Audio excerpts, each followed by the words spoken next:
superstitious. I got lucky, stole your heart and it was mine for the taking.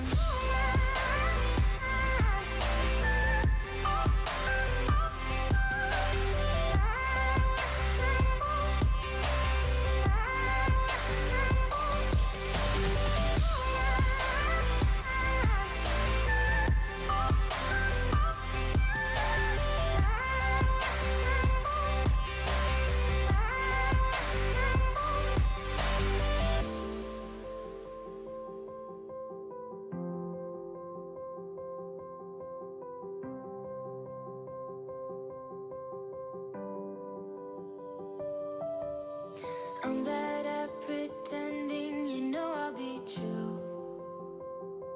Sunday mornings and midnight lights turn into songs that you watch me write.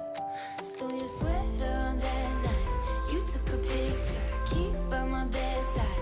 So you're mine when you're gone, baby, please don't be long. I got my ticket to the west side. You say my name with your accent, makes me remember how much I missed you. Hope you're planning to stay for a million days. You'll be my summer in December. Hey boy, trust my intuitions always. I'm not superstitious, I got lucky, stole your heart and it was mine for the taking. It was mine for the taking. It was mine for a million days, in a million ways. Stole your heart and I got lucky. Stole your heart and it was mine in a million ways, for a million days. Hey everybody, it's Daniel Keane here, the creative content producer of Monster Cat. First off, thank you everybody for being so supportive with the content. 2020 has been such an adjustment for me, and seeing everybody stoked about the content we make for music, apparel, events, gaming, all that type of stuff is such a nice feeling to have. It's been a weird year. Started off filming shows, at Origins at the Peony Forum, sets at Celebrities for Throttle, and my staff pick was actually my favorite and first set I filmed this year. Tony Romera killed it at Celebrities. Here's his track, Love or Us.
Hello and welcome into the Boise State Game Pants Esports Arena. The CLOL regular season Mountain West tournament is winding down to a close, and the two best teams from the fall, Boise State and Nevada, about to go at it here in just a little bit. I am Michael Fisher, joined by Daniel Glovely-Clock to call all of our action here tonight. It's the two best teams, Glovely, from the fall in CLOL. Boise State and Nevada both made it to the playoffs as the winner for Boise State and the runner-up for Nevada. So I'm expecting a very, very high-paced match.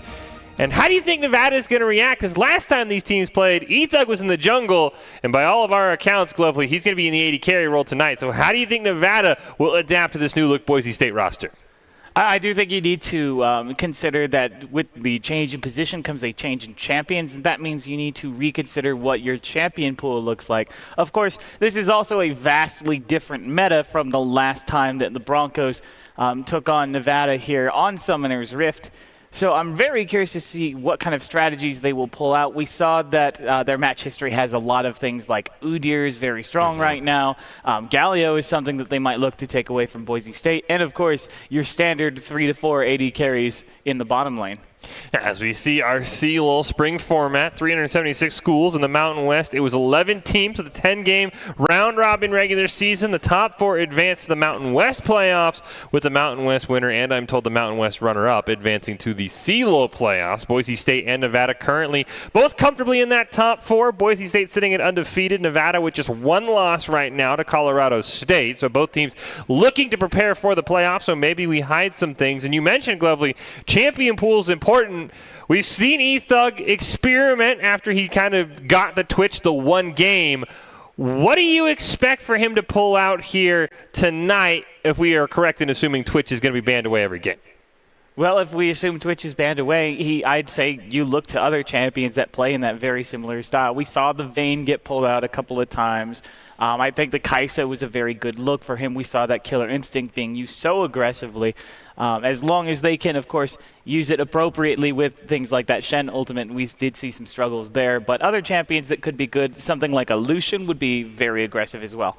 So you see the standings here. As we said, Boise State comfortably on top. They've given Colorado State their only loss. If they're able to beat Nevada today, the Wolfpack could be tied up in that 4-2 range with San Diego State, Hawaii, and then you see San Jose State threatening at 4-3. So a loss here today could be deadly for Nevada. They would have to make sure they finish taking care of business in the final 3 games of the regular season. A win here today for Boise State would all but guarantee potentially the top spot for the Broncos. They would have 3 games left, but it would be against the bottom half of the Mountain West in teams like Fresno State, New Mexico, and Utah State. We see the rosters there. Red Hots, Ethug, Ascent, Goblin, and Dean. New look for Ethug in his new position at AD carry. And then you see Endpoint, Avi, Skull Chaos, Hotek, and Fire Sup. Despite the name change, it's still the same exact roster that Nevada ran at Boise State in the fall. So these two teams, all 10 players, very, very familiar with each other, Glovely. And I will think the one thing that is going to be interesting to watch, we're assuming, of course, Ethug will be in the AD carry role. We don't know for sure. We never know until they're locked in. Avi is definitely one of the best players on Nevada. I'll be curious if he's going up against Red Hots, if he tries to be aggressive, if he tries to invade. He definitely tried that against Ethug and won some of those matchups a little bit in their matches in the fall. And I'll be curious if he'll be more aggressive knowing that he's going against Red Hots and not Ethug in the jungle. That's something to definitely keep an eye on. Yeah, it is definitely a danger. We know that Red Hots likes to play some of those more utility-based sort of support junglers. I have to wonder here if this is actually the full draft already. Yeah, the team's definitely ready to go. You see there was the rumble in the Twitch ban. Well, maybe not. Maybe we'll have to see if that was a preview of things to come or not. I mean, we do know for sure if Nevada learned their lesson like we hope they did, rumble not going to be allowed through. They, for some reason, were one of the few teams in the fall to try that. Didn't go well. Colorado State tried to duplicate that strategy earlier this spring, and they absolutely got rolled. So I'm going to guess rumble's probably the first ban. Given the history of Boise State, almost certainly. So we are now still waiting on that first ban. Maybe they're considering something else. Maybe they want to try and make sure that they can ban something away from other champ players on the team. Certainly getting that Nunu away from Red Hots would be a great boon. It's a great champion for him. The Rek'Sai is going to be the first ban. Yeah, Rek'Sai very, very strong right now. I think Udyr is definitely a champion to keep an eye on. We've seen Red Hot use that quite a lot recently in the jungle. kind of getting away from that Nunu, so I'll be curious. Of course, we've seen Avi has played it quite a bit in the CLOL as well. So maybe something that Udyr sneaks in as that ban for Nevada in that third spot, because Boise State, I'm sure, will be more than happy to first pick it on blue side. There's that Rumble ban, though. We kind of knew that one was coming. We can pretty much chalk up Twitch to now be that guaranteed second ban as well. And the third one is always a very interesting one. Feels like it usually goes after Ascent in the mid lane, but we'll keep an eye out. There's that Misfortune ban. Not a very high meta champion, but something Hotech plays a lot, so Boise State will take that one away. Yeah, but it does leave a lot of very strong AD carries on the table. Twitch is going to be taken away. Big surprise, but Kaisa, Jin, both very strong champions still available, and certainly both of these players have much wider AD carry pools. That's going to be the Seraphine ban. Not a big surprise there either. She's a really strong champion in both those mid and support positions.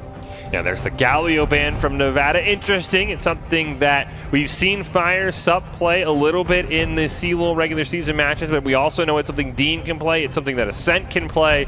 So feels like they're just taking that one away from Boise State, and I have to think for Red Hots here, they're first picking Udyr. They don't want to give it to Avi, and it's a very strong champion, and there you go. There is the lock-in. I mean, no big surprise here. He's a great champion right now in the meta. Has a lot of survivability, a lot of hard engage, can stun up a lot of targets in fight. And he's got one of the fastest clears in the game. I think only something like Shyvana can really match him in terms of just sheer clear speed. Yeah, and when it comes to late game, he has one purpose, and it's very easy to execute. You go bear stance, you go flying in, and you just right-click somebody, and they'll get stunned, and the rest of your team's there to follow it up. There's the Vayne pick from Nevada. Very interesting choice with Kaisa still on the table. So I'd have to think that Ethug will gladly take the Kaisa. I was preparing for him to be forced onto the Vayne. I thought Kaisa would be the first pick. And then there's the Hecarim for Avi. We've seen teams ban that a lot against Boise State. Definitely an aggressive jungler.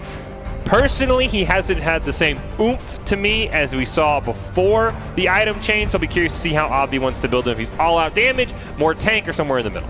What's really surprising to me is that this is the first time that Hecarim has gotten through while Red Hots has been the jungler. Typically, you'd expect that to be banned against Ethug, who played a very aggressive, full AD assassin-style play. Ezreal's going to be picked up on the other side. A very safe pick. Considering that they don't know what Boise's full bot lane composition is going to be, and Zilean is going to be the follow-up. Wait, hold on, Global. Did you just say safe and Ethug in the same sentence? Because those don't go together. I mean, that's true, which means what's probably going to happen is that he's going to use that blink to throw himself forward into team fights for the extra damage that he gets on the Arcane Shift. Yeah, very shocked he didn't go with the Kaisa, because I agree with you. Ezreal, safe, little bit slower, building towards that spike within, you know, the Trinity Force, the Tear of the Goddess, depending on what you want to build. There's the Yuumi. Very, very interesting choice for Fire Sup. So he's going to probably, maybe they're going to copy Boise State. I do think he was against Nevada that Boise State pulled out that Hecarim Yuumi sort of just funnel. So maybe Nevada's trying to take a page out of Boise State's book. I'll be curious to see how they want to play that Yuumi. It's a very interesting choice, not something we see a whole lot of. It is a champion I really like having on my team. Those of you who know me know why. But in particular, one big weakness of Yuumi is the fact that she, whenever she's hanging out on a champion and you delete that champion, unless there's someone else nearby for her to jump to, you got a free Yuumi. And Vayne, not exactly the safest laner in the world. The Gnar ban by Nevada. Very interesting. It's something we've seen Goblin play a few times with mixed results, but I think the Shen is definitely priority number one. I mean, the Zilean gives it away. The team is going to make sure Ethug stays alive at all costs, but I think you're right. He is going to Arcane Shift right into the team. Mordekaiser ban. We haven't seen Ascent play that one in a while, but maybe something they just want to make sure they keep off the table. Maybe they've got something up their sleeve in the mid lane. There's that Kassadin ban. We talked about that pre-show, something that Skull Chaos has played quite a lot in his solo queue games. Never got it through in a CLOL game to my knowledge. And then that's that Camille ban, making sure Endpoint doesn't get that. Another very powerful champion, and probably just trying to take some pressure off of Goblin as he still acclimates to that top lane.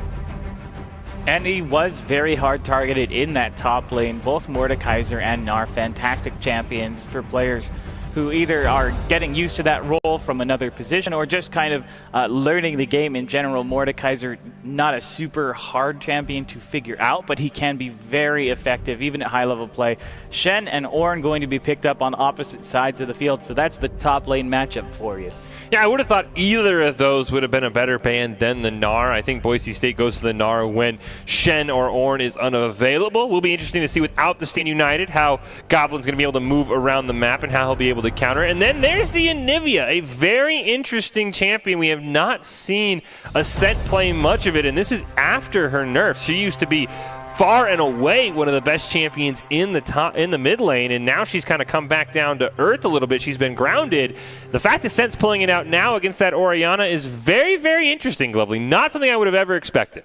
I think one very interesting thing is considering that there's a Vayne in the game, there's an Ornn in the game, we're going to have lots of really fun terrain shenanigans as these players try to bounce off of each other with those abilities. Imagine setting up a wall in the middle of a team fight and then Ornn comes charging in at the exact same moment and suddenly you've got a 5-man knockup. Yeah, I think it's very interesting comp from Boise State. It's not something I would have really expected in the bot lane or the mid lane. Like I said, with Kai'Sa available, you would have thought Ethug would have played it, and Anivia is an interesting one. Ascent ignored her when she was at her best, and then now he's going to bring it out, and so I'll be curious to see how that goes. But the Hecarim is something I want to keep an eye on. I know Boise State for a fact ran that Hecarim Yuumi. Usually it was a top lane Yuumi, so a little bit different than what we're seeing here. But they would just have Red Hot stick right on top of Ethug. He would go galloping wherever. Curious to see if that's maybe what Nevada is going to pull out here, who that Yuumi's going to pocket. And then that Stand United for Shen. A lot of pressure on Goblin to stop that and be able to maintain his lane pressure because he's not going to have the double teleport like the Shen will. In my opinion, I think that the place where the most pressure is going to be is on Red Hots. If you look at what Boise State's composition, all of their big carry champions need time to scale up or needs to get that armor and magic resist for his team. Anivia has the tier scaling. Ezreal has tier scaling. And when you have those scaling champions that take time to be able to come online, you have a very terrible early game. And we've seen a lot of teams fall off because they lose that early game and don't get to the point where they are finally fully scaled. Yeah, and I mean, with the Ezreal, as you mentioned, it's not really... Yeah, we talked about Ethug's mantra to play safe, so how aggressive is he going to be on that Ezreal, who, as you mentioned, needs time to scale up? It's Boise State, it's Nevada, it's the two top teams from CLOL in the fall in the Mountain West, and right now they're at the top of the standings. Boise State 6-0, Nevada at 4-1. Nevada going to try and force a tie, maybe even steal away the top seed when things are all said and done. Boise State would basically put a very, very soft lock on the top spot if they pull off the victory here tonight, Glovey. I'm really excited to see what's going forward. Continuing with the Ethug experiment, always going to be a very interesting one. It's the first time Nevada's seen it, but I think teams are kind of ready for what he wants to do in the bot lane. So what are you really looking for after this draft? Is there something that caught your eye that maybe you might say, this team really has an early advantage or maybe could end the game quickly? I think at this point it's going to be a question of how they play this early game. As I mentioned before, Boise State, not the greatest early game, so a lot of focus is going to be on that jungle matchup. Udyr does have the potential to gank very early and to be an effective early game champion, but only if his teammates are able to follow up in those crucial situations. So it's going to be keeping track of cooldowns. So, for example, if you see a Vayne tumble get popped in the bottom lane or the Condemn isn't available, that might be your big opportunity to go in and get that Ezreal a few more bits of gold so he can stack that tier up faster. Now, globally, I was actually having this debate with some friends in a game, and I don't know if you know, since your League of Legends knowledge, I think, is vast compared to mine. What happens if you Zillion ult the Anivia egg? Does she come back as the egg? You know, that's a great question. I think she uses the egg passive first. So she uses the egg, then if it's still around, okay. I was wondering if you could like ult the egg and then the egg would just come back as an egg, which would be kind of troll. But maybe we'll see. Maybe we'll have to figure out exactly how that interaction works. Of course, we always have Doc's keys to the game, helping us stay knowledgeable, focus on a strong comp, play to our win condition, as Glovely has mentioned, letting those tiers scale up on a couple of champions for Boise State. Focus on what we've learned and E-Thug Smash. It's all brought to you by Count, whose Identity Trust Global Network delivers real-time fraud prevention, account protection, and enables a person personalized customer experience for more than 9,000 leading brands and payment providers. If you want more information about staying safe online, go check them out at count.com, KOUNT.com. It's Boise State and Nevada, game 1 right around the corner. CLOL regular season for the Mountain West starting to wrap up. Both these teams playing in their final-ish sort of games. Boise State would only have 3 more left on the schedule. I think Nevada would be in that 3 to 4 range as well, trying to make sure that they stay in the top 4, make the playoffs, and then have a chance to advance into the CLOL playoffs in early March. And Boise State is the defending champion. They've been challenged at times, Glovely, I'll admit, but in these high-stakes matchups against Colorado State and San Jose State with this change for Ethug, they've kind of been blowing some of these what we thought were better teams out of the water. And meanwhile, at the start of the season, they were struggling with teams like Wyoming and Hawaii. So it's really kind of hard to figure out what Boise State's going to do in this game. Definitely. And the fact that they've had so much versatility, just that the fact that they can play across multiple roles and positions is a scary thing to consider whenever you're going into this team composition. Very curious to see how Boise State plays. I mean, as we talked about in the draft, Ezreal's usually your quote-unquote safe champion. I don't think that exists with Ethug, so it is going to be very, very interesting, Glovely, how that is going to work out. You see there, it is Red Hots on the Udyr. Very interesting for Boise State. And I'll be curious. I want to watch Avia. I want to see if he invades, if he maybe puts some pressure on Red Hots and it sort of flexes around as the higher-ranked jungler in this matchup this time. Definitely, and not to mention, this is kind of Red Hot's sort of learning how to play these more carry-oriented junglers. Certainly, Udyr maybe not always thought of that way, and he doesn't play Udyr as a carry jungler with like the attack speed build or the high AP burst damage, but definitely a very different feel from his usual fare. Yeah, and it has been curious that he's been able to get such a strong champion, because when they first pulled this swap off, or even before Ethug joined the team, which would have been last spring when Red Hots was moved to the jungle, it was a lot of Nunu, and then when the Nunu got taken away, there was some Ivern, and then those were both banned away, then the team sort of crumbled. So it has been interesting that he's been able to, at least for now, seamlessly transition onto that Udyr without much drawback. It is a very interesting opportunity. It looks like we do have. Yes. Okay. Looks like the characters are still out of order currently. I'm sure that will be fixed. But in the meantime, everybody lining up. Nothing too crazy coming out. It looks like that is going to be the Conqueror on the Hecarim as that choice. So he's going to look for longer fights, probably going for a tankier build. Yeah, that is always the one thing that is interesting to track with Hecarim. He has that sort of full tank build where he just uses his charge as a way to disrupt the enemy, gets the Onslaught of Shadows for the fear. We have that Triforce that's sort of that middle ground where you're tanky, but you can still push out some damage. And then, of course, you have the full send build where you go full lethality, something that Ethug was very good with, where you just kind of try and be that extra carry to your team. So it's always interesting to track the builds from the Hecarim, and I think also going to be tracking what Avi wants to do. For now, starting at his blue buff. Meanwhile, Red Hot's also going to start his blue buff. It seems like Red Hot's has consistently started that he wants to end up on the bottom side of the map when his clear is done, and he wants to try and help put Ethug and Dean ahead. So we'll be curious to see if that is the case. There we go. Everything's all lined up now, and we're all good to go as Game 1 kicks up.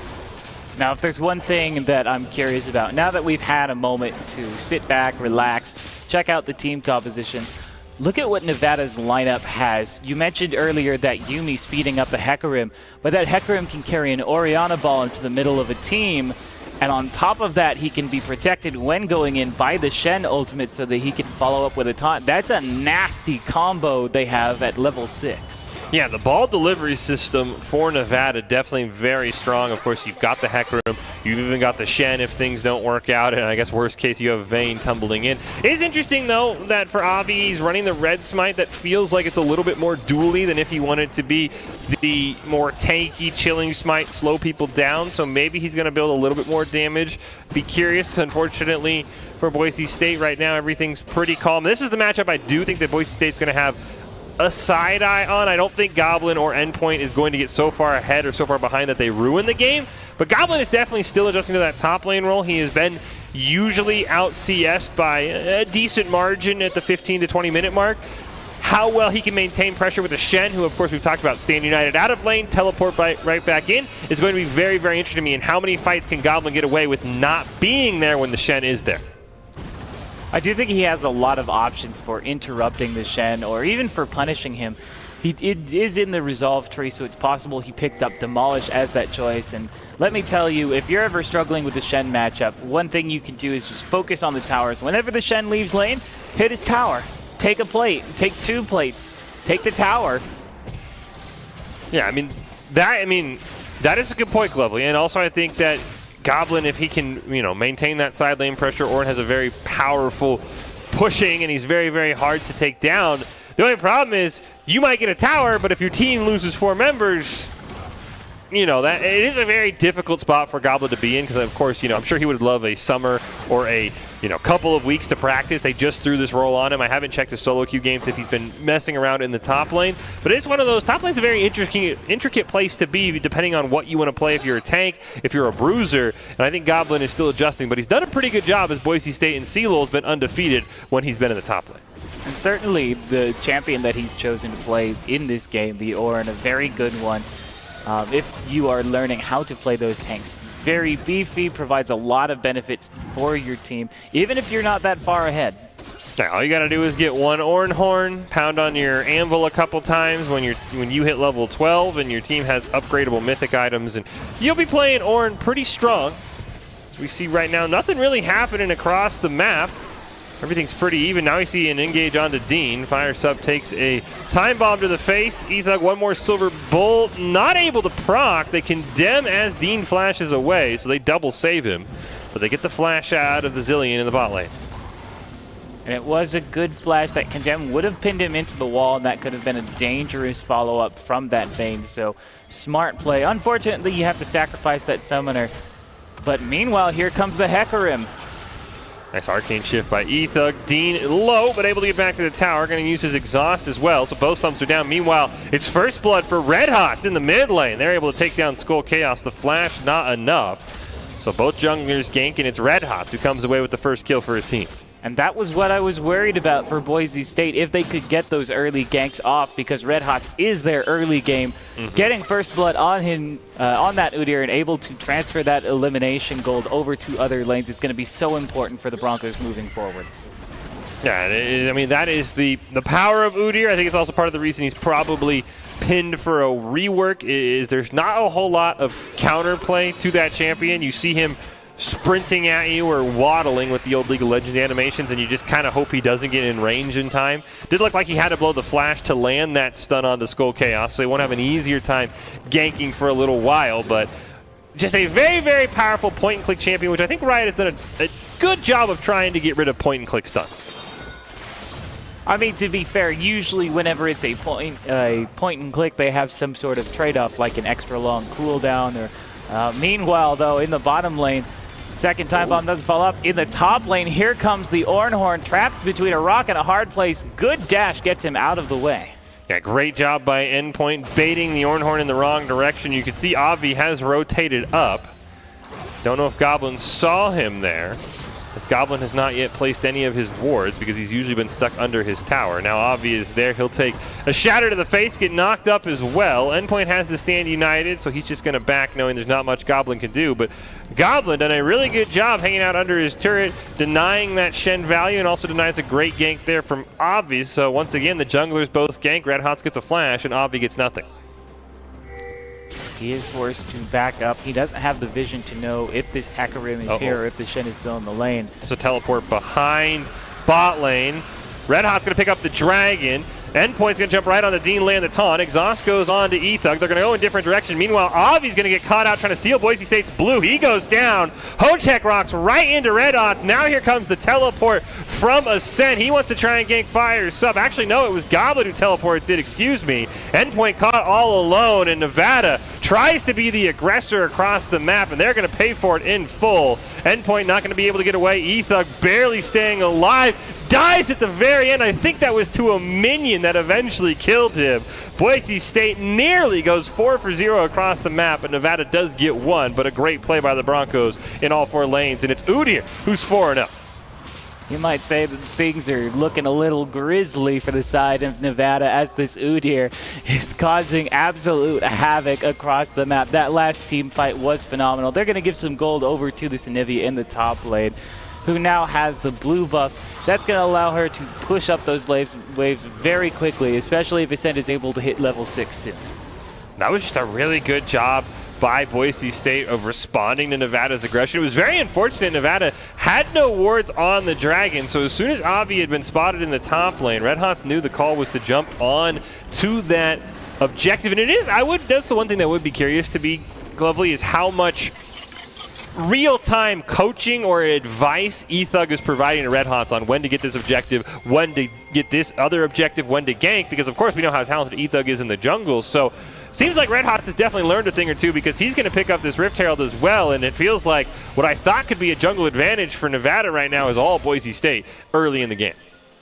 Definitely, it feels like he's been learning a few things from eThug, and that's not too much of a surprise. I wouldn't be surprised if the Boise State players are chatting with each other in terms of things that they can share with each other. But eThug getting caught out, takes all 3 shots, isn't going to get to press the attack on him though. A good stun keeps the Vayne from following up though. Almost lands the true shot barrage as Dean came flying in. Not quite level 6 though, so he didn't have the ult to save him, but was able to get that stun as you mentioned. And Endpoint and Goblin going to go back to just slapping each other aside the head. No real damage or real threat coming out, but we see Avi is stalking what he hopes to be his prey in that tri-bush. I can't tell if there's a ward down or not. Looks like Avi's going to realize that lane pushing towards the tower. He's just going to back anyway. Some damage going out onto Endpoint, but that's just stopping Avi from backing because we know Goblin's not going to hit full send the engage. He's going to be able to sit and wait out. Hecarim is back. He should be safer now. Meanwhile, we see Ascent shoving this Orianna underneath the tower. That's one of the great things about this Anivia. So much wave clear comes out of that ultimate that you can shove the wave and be totally free to roam, and it prevents your opponent from being able to do the same. Yeah, Skull Chaos has at least done a good job of not losing too many minions to the turret, as he does currently lead the game at 89 CS, as he's forced to flash away from Red Hot's going to shockwave him under the tower. Wall doesn't quite go down, and the tower not enough to take down Red Hot's. Already with the Chem Tank online, he's incredibly tanky, and this should be enough for Ascent to pick up a plate. He will do just that. Actually, gotta be careful, though. We do see that Red Hot's is still waiting in the wings behind him. That might be Ascent's 3rd plate of the game, actually, because after they killed Avi and that big fight broke out top lane, Ascent roamed up to that top side and has taken down 2 plates. So I'd be curious how much gold that Anivia has, and it might be a little bit more than Skull Chaos, just on the fact that he might get more plates than we have saw at first glance.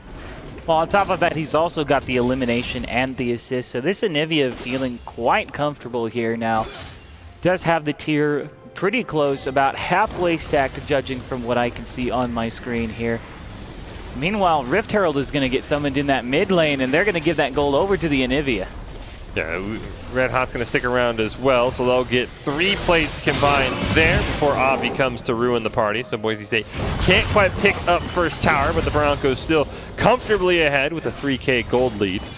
Dragon spawning soon. Teleport up for Goblin, it looks like. So it, no, sorry, Goblin's teleport is not up. Endpoint Stand United is. Looks like the champions did get reset there. So Goblin was down in the bot lane for a little bit, lost track of him. And so we'll be curious to see how quickly he starts rotating down if a fight breaks out. Definitely, and those teleport advantages are very important to have access to. Shen does have the Stand United. It's a little tricky to see the bubble from my screen here. Yeah, I don't envy your position at all, Glovely. That TV is incredibly tiny. The fact that you can even make out summoner names at that point is impressive for what I've seen. As we see Red Hot's going to hop right on top of that dragon off screen. Doesn't even look like Nevada was aware, and if they were, they had no intentions of engaging. So it's a mountain and an ocean drake for Boise State. It's an infernal soul blazing across the rift. Not the greatest soul for Boise State in this scenario with all of their tanks, but I'm sure they'll take it for guys like eThug and Ascent. But if we're talking about the tanks, I mean, They've got an ocean, they've got a mountain. Yeah. Both of those dragons absolutely fantastic for these takes. Fantastic for Goblin, who just kind of needs to sustain and wait out the Shen in that top lane. Everything's been pretty calm for the most part. Nevada looks like they have settled down a bit after that insane attempt at the bot lane where they ended up losing 3 players. And right now it's just developed into a farm war, which for the most part is pretty even. You can see that Goblin just barely trailing Endpoint and Ethug just a little bit behind, about 10 minions behind that Vayne, but he does have the 3 assists. So Boise State not too worried at all. As Red Hot will go charging in. There's a battle over the chickens. He's going to win that smite battle. Oriana's right there, so he'll disengage. And with this, Boise State has full control over this mid lane. They're going to take the first turret of the game here. Ascent still has access to that blue buff and is going to be able to shove these minion waves over and over. But at this point, now he needs to start being more careful because it will be easier for the Hecarim to get behind him. Gonna put some damage onto Hotek there. Dean does walk over a ward, so Nevada makes sure to disengage. Lands the slow. 1 bomb, 2. It's a stun. Hotek gonna drop incredibly low. Standing United comes out as well as the True Shot Barrage. Double teleports committed across the map. Skull Chaos going to join as well. Here comes the rest of Boise State. Obby charging in as well. Shockwave going to land onto Ascent. Barely flashes out of range of the Onslaught of Shadows. It's a 3-man knockup for Goblin. Here comes the Oranhorn. Skull Chaos, the first one to fall. Ascent's going to get revived there by Zillion. And it looks like we've learned that the Zillion takes effect before the Anivia A. There's a nice flash there from Hotek just out of range. Nevada will lose 2 members. And Boise State loses nobody with a great play by Dean. On top of that, we also saw the ability for that huge knockup between the Ornn and the Anivia.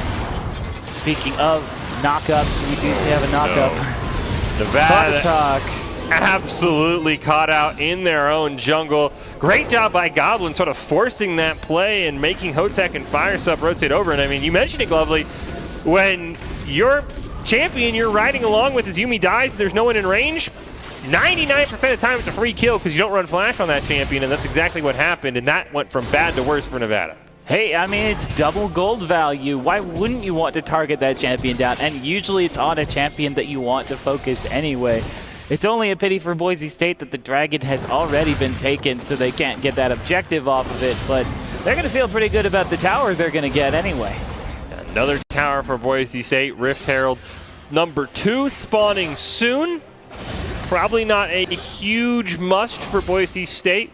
Obby might want to prioritize that to try and get Nevada back on the board in terms of towers.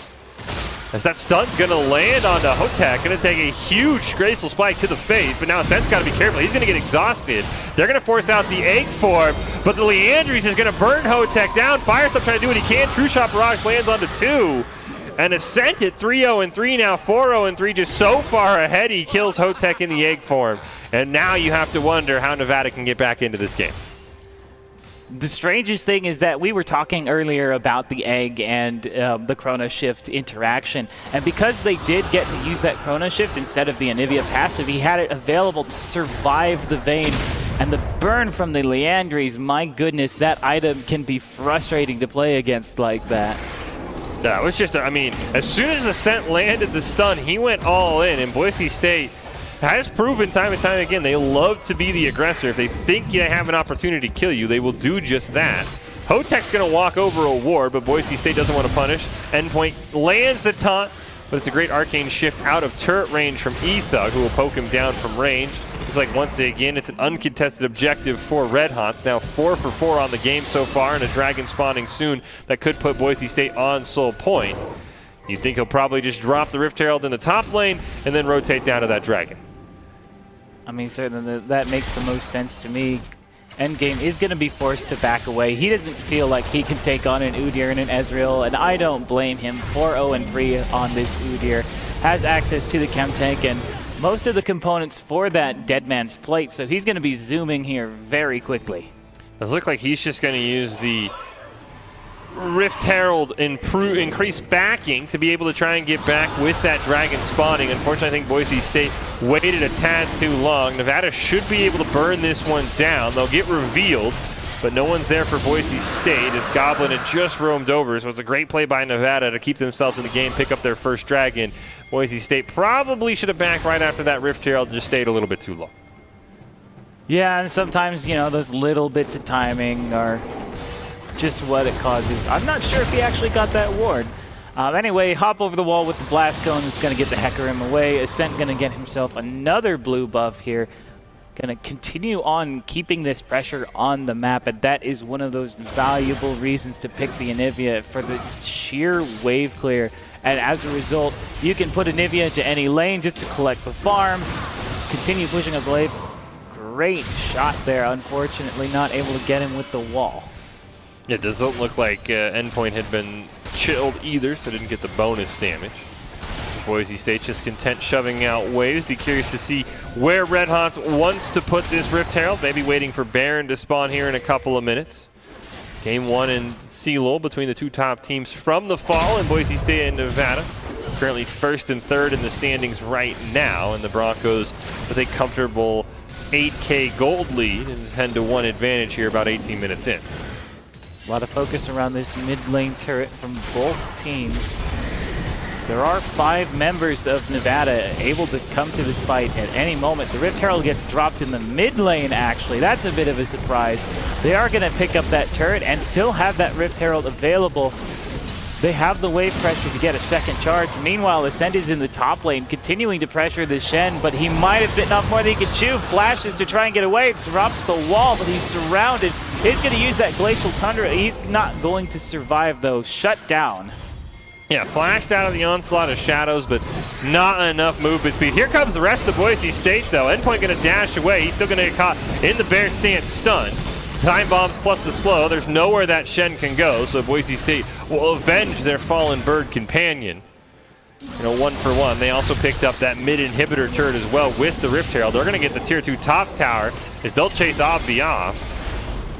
And Boise State loses 1, gains 3 towers and a kill in the process. Not a bad trade if you're a Bronco fan. Definitely not. Now Boise State has so much pressure across the map. Baron will be spawning up in a few moments. Boise State might be looking to pick it up as soon as they respawn if they can get a pick.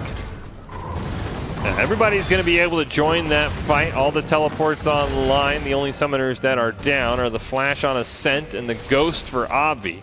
The teleport from that Shen going to be able to come through. Skull Chaos eats a true shot barrage to the face, but he shouldn't be in any worry. Fire Sup can heal him up pretty quickly there if they want before that dragon does spawn.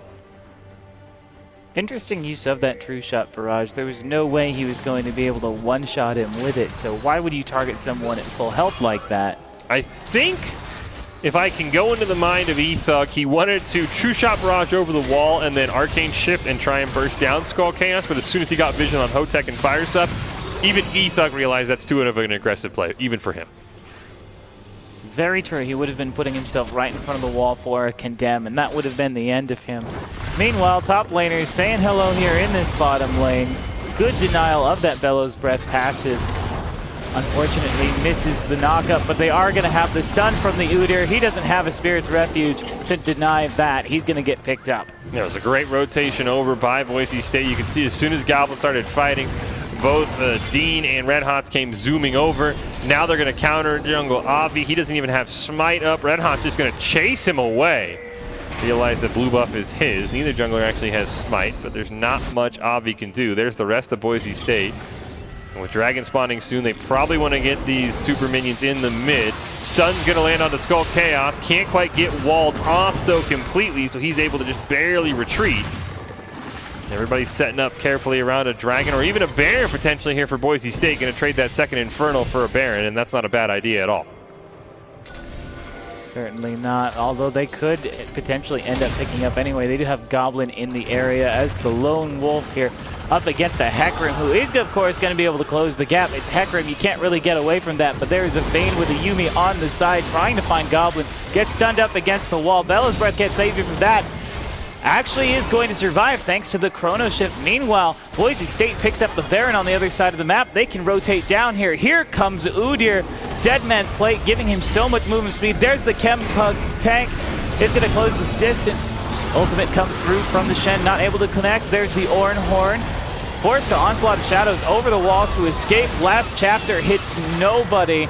So many ultimates burned, but no one on target. Nobody has fallen in this fight, but this might change. Good condemn into the wall. That is going to be the shutdown over to the Vayne. That's a big deal. Huge shockwave finds 2 targets. And Nivea does have passive up, but that's not going to be able to save her. Boise State in a bit of a rough spot here as multiple members go down. Only one left. Ethug is going to get melted. Victory for Nevada. Yeah, for Boise State, you have to wonder why the Broncos forced that fight. You could just see Red Hot's never able to fully get onto Hotek. It was a great stand united by Endpoint to keep him alive at the start, and then some just really great kiting, plus the lost chapter, forcing out the flash. And that felt like Boise State realized if they won that, they probably could end the game, but at the same time, why not just wait, recollect yourself? You would have had an advantage at that dragon fight with Baron. So Baron completely goes to waste. It was a great play by Nevada. They're going to get the dragon and a turret as well, and Boise State's aggressiveness kind of bites them there at the very end. Definitely. Very over-aggressive by Boise State, and it's so hard to close in sometimes as an Udyr. Certainly you have all the movement speed in the world, but you look at the opposing team, you're going to get trapped off by the... You're going to get trapped by the Shen. You're going to have to chase after a Hecarim who moves just as fast as you do, if not faster. The Orianna has the shockwave. You can get condemned and tumbled away, and Yuumi, of course, the last chapter. So many tools just to keep you from getting in. And that was what he really struggled with. It doesn't matter that he has all this movement speed, although they are going to try and use it to close in on Vayne. Yeah, this time there's nothing Hotek's going to be able to do. Yumi's going to try and help. Last chapter comes out, but that was a waste. Now there's nowhere for Fire Subs to go. Boise State gets their revenge as Red Hot goes flying in. I don't even know if there was any way Hotek could have reacted. No flash, no heal. So Boise State avenges themselves a little bit. We'll see if they're up 2 if they want to be able to push this mid inhibitor. There are exposed inhibitors there, as well as 2 towers. It looks like they are going to turn into a 3-1-1 split push here, or more of a 2-2-1 split push. No, 3-3-1, 3-1-1. Anyway, the middle inhibitor is exposed, but there are members of Nevada there to stop it. But Boise State really just trying to create pressure here so the rest of their team with Ascent and Goblin, or with Ascent and the Goblin, can push those sideways and continue to give Boise State objectives. 6 towers right now to Nevada's 1. So overall, Boise State really playing these major objectives and very impressively. There is the Shen. You have to be careful here. You don't want him taunting you beneath the turret, but Boise State has multiple members. One of the fantastic things about having that Zillion is the speed up allows you to get from lane to lane very quickly to reinforce teammates. Yeah, Red Hot, if he has his Kev tank up, if he has Deadman's up, and Dean's there to speed him up, he's really nowhere he can't be in the Rift in a heartbeat as they're able to pick up their 7th turret of the game. Extend this gold lead back to 10,000 over Nevada here in game number 1. But the Wolfpack have done a really good job in the last 5 minutes or so of holding serve with Boise State, erasing a Baron buff, evening up the Dragon count, allowing Hotek Skull Chaos to do a bit more damage. You can see Avi opting for the Divine Thunder and the Sterix Gauge. I was going to say Gage for some reason, but the Sterix Gauge. So he's a little bit tanky, a little bit damagey, so not too bad to pick up those 2 Infernals for Nevada. Definitely not, especially when their team is very offensive-oriented between the Vayne, the Hecarim, and the Orianna there. Not to mention the Yuumi, of course, always appreciates a bit more AP and AD. Does get the chilling smite over the wall, but isn't able to close in. There's the Ornhorn, just misses. Boise State, despite that last aggressive play, keeping Nevada in the game, they still want to be the aggressor at all times as they charged over the Blast Cone, the only thing keeping Obvi and Firesup alive. And now they want to engage. Dean just stops Obvi in his tracks. Onslaught of Shadows comes out, but it's going to miss Ascent. Great flash there. Stand United is going to come out from endpoint, and it's Nevada's turn to throw a couple of ults away. Yeah, 2 of those ultimates absolutely crucial for their whole team fight strategy. You use the Hecarim to enable the Shen to close in, and without those, they have a much harder time of being able to engage. Boise State now gathering up around this middle inhibitor, using the Udyr to engage. They'll jump onto endpoint. They're just trying to buy some time for Ethug to burn down this middle inhibitor. Puts out some chip damage onto Avi as well. I think, yeah, minions are going to destroy the inhibitor as Boise State stays safe, and they go back to their 1-3-1, but now it looks like it might be transitioning to a 2-2-1. One thing I think is really interesting in this game is you look at the Ezreal, he actually doesn't have a tier. He's gone for the Essence Reaver. And it's like, okay, and this is enough mana. He's got the Duskblade as his choice of Mythic there, and that's going to give him the extra pen that he needs to carve through some of the squishier members on the side of Nevada here. Tanks are trading in the bot lane. Boise State forced to retreat in the top, but not without grabbing a turret. I do like the Duskblade on Etha, because when he arcane shifts in the back line, if he picks up a kill onto Hotek, the ability to go invisible and you know, burn some time for arcane shift to come back on cooldown, allow his team to get there, it's not an awful item with how we usually see Etha play AD carry. This has probably been the most passive we've seen him play. But I still think it's a very interesting and a very good item for his playstyle. Certainly. One of the big bonuses to that is that it allows him to bring Ezreal online so much quicker. Certainly he has to worry about the mana. It's not quite as potent. You can't spam as many Qs as you could if you did have that Muramana. But still, Essence Reaver does allow you to deal that additional crit damage. It still gives you some of your mana back, and that means you're restoring on every single Q. Meanwhile, Boise State picks up their Infernal Dragon and are now on Soul Point. And they're going to rotate right over to the Baron. Nevada had to back, and Boise State realized that. You can see the assist pings going out from Nevada in their own jungle. So they're worried that Boise State might be setting up a gank. What they don't know is the Broncos have hopped onto Baron, have not seen a ping yet. Right now they're just trying to clear out all the vision wards. And this Baron should go down. You finally see the question mark ping go off, but it wasn't until Baron was at about 2,000 health. And that's a second crucial Baron of the game for Boise State. We'll see if this time they're as aggressive with it as they were last time. There isn't a dragon up this time, so there's no major objectives for them to fight over aside from the base of Nevada. They're going to have to be very careful, but they do have this Baron buff. That's going to allow them to tank a lot more shots. There's the engage. Does find Ascent in the back line. Here's the last chapter. They taunt up Anivia, but it's Anivia, and that Chrono Shift is going to keep Ascent alive. Meanwhile, Boise State re-engages, uses the wall to force the flash. Here comes the Ornhorn. Hodatok going to get taken out. Ascent now taking out Endpoint as now Boise State diving underneath the towers. Ethog picks one more up for himself. They're going to get this inhibitor for free. That was a really good Chrono Shift by Dean onto Ascent. Don't know if the egg form was available, but I don't think it would have survived as long with Nevada burning it down. Looks like that is going to be a GG from the Wolfpack. They'll throw in the FF, but it was only a matter of time before Boise State would have cleaned it up anyway, and the Broncos win game one and put themselves one game away from sweeping Nevada.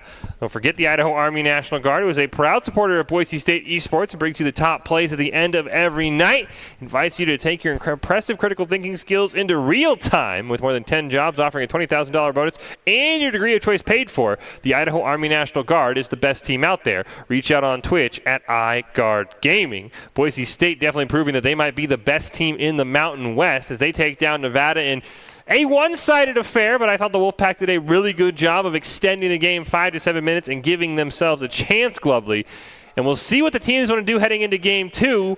But for a moment, we'll put you on the other side. And what would you recommend for the Wolfpack to get us to a game three, Glovely? And what adjustments do you think they can make? Given the way that they played the game, they did have a few moments where they used all of their crucial ultimates either a bit early or a bit scattered. Their entire composition was designed to get everybody grouped up around this Hecarim, pop the ultimate from the Shockwave, taunt them all with the Shen, but they would spend those ultimates kind of in tandem instead of one after the other. You need to have them all together so that you can combo those ultimates onto multiple targets. And Boise State, with their composition, was so spread out, they never were grouped up enough to really be caught all in that onslaught of shadows. So I would look for some more individual power given the situation that they're in.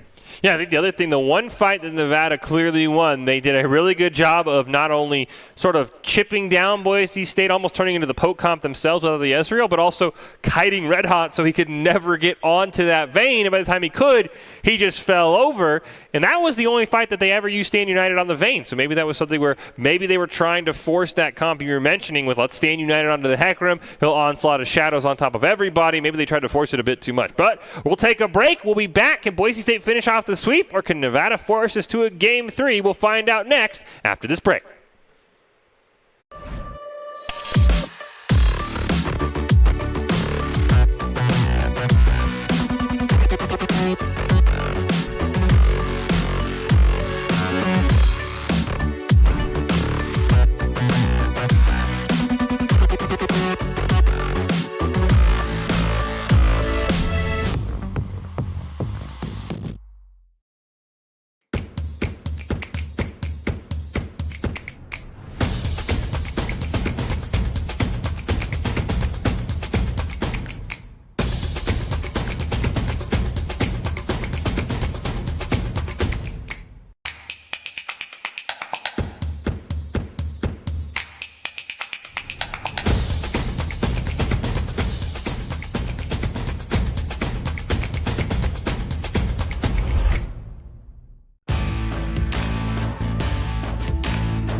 Legendary parts for legendary wins.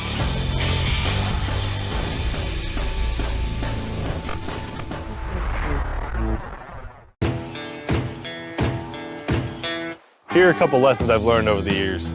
Friendships come in all shapes and sizes. And always buckle up. Seatbelts save lives. That's a rule we can all live by.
Visit NationalGuard.com to begin your guard adventure.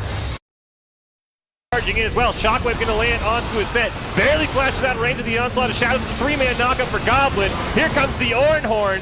Skull Chaos, the first one to fall. The set's going to get revived there by Zillion. And it looks like we've learned that the Zillion takes effect before the Anivia A. There's a nice flash there from Hotek just out of range. Very true. He would have been putting himself right in front of the wall for a condemn, and that would have been the end of him. Meanwhile, top laners saying hello here in this bottom lane. Good denial of that Bellows Breath passive. Unfortunately misses the knockup, but they are going to have the stun from the Udyr. He doesn't have a Spirit's Refuge to deny that. He's going to get picked up. That was a great road. He's going to keep the set alive. Meanwhile, Boise State re-engages, uses the wall to force the flash. Here comes the Oranhorn. Hodato going to get taken out. Ascent now taking out Endpoint as now Boise State diving underneath the towers. Ethog picks one more up for himself. They're going to get this inhibitor for free. Just some of the highlights of Boise State's 30-minute win in Game 1 over Nevada in the towards the end of the CLOL regular season. Welcome back into the Boise State Game Pants Esports Arena. Fish and Glovely here getting ready for game number 2 between these two teams. As you see there, nearing the end of that 10-game round-robin regular season for the Mountain West. Top 4 teams advance to the Mountain West playoffs, something Boise State and Nevada both hope to do and currently are both in position to do. The Broncos, the outright leader in the Mountain West at 6-0. Nevada sitting at 4-1, tied with Colorado State, but the Rams have the head-to-head head-to-head tiebreaker. So Nevada currently in the 3rd seed, but a loss here would definitely knock them down into that 4-2 category where San Diego State and Hawaii both are lurking. And the Mountain West winner, and I'm told the Mountain West runner-up, will advance to the CLOL playoffs in early March, something that both Boise State and Nevada did in the fall. A little bit of a different rule set then. It was just a one-game tournament. Boise State and Nevada met in the finals on multiple occasions, both in the winners' finals. Nevada knocked down to the losers' bracket, fought back, and then Boise State beat them in the grand finals. So bit of revenge out for the side of the Wolfpack, but they have run the Mountain West in League of Legends for quite some time before this semester, before this school year started, and Boise State has kicked it into high gear. So we know this is a talented team, Glovely. They had a couple of bright spots, just felt like maybe they put a little bit too much reliance on that Shockwave, Onslaught of Shadows combo, and instead of trying to keep Hotek alive, they kind of just let him die, as we saw in that final replay in that last fight. On top of that, Boise State had a lot of disengage tools that they were able to use. That Anivia absolutely instrumental in keeping the members of Nevada away from them. Here we are in the draft phase once more, and surprise, surprise, Rumble is gone, and there goes the Rek'Sai answer on the other side. So yeah, they definitely have clearly found that they want to keep that one away from Avi. There's the Twitch ban as well, kind of the 1-2 ban now against Boise State. Targeting down, of course, Ascent and Ethuk. There's the Udyr ban by Boise State. I think even though Red Hot's played it really well with Nevada having first pick on blue side, definitely want to keep that one away from Avi. It's something he's played quite a bit in CLOL. And then there's that Galio ban that we would kind of discuss what would be the 3rd ban if you're Nevada, Glovely, and it looks like it's that Galio, which is interesting because they could have always picked it. So Boise State will answer. They'll take away that Seraphine. Definitely. I think they know that how valuable that Galio is in the hands of Boise State, and even though they play it themselves, maybe they don't have the same level of confidence that Boise State does, or the same ability to flex that. Misfortune is going to be picked up by Nevada. A bit of a surprise when you consider that Kaisa and Jin both still on the board, but Misfortune was banned away previously by Boise State, and she is still a very strong AD carry. Yeah, and it's an 80 carry despite, the meta, as we see the Aphelios picked up there by Boise State. So meta thrown out the window. I think it definitely is.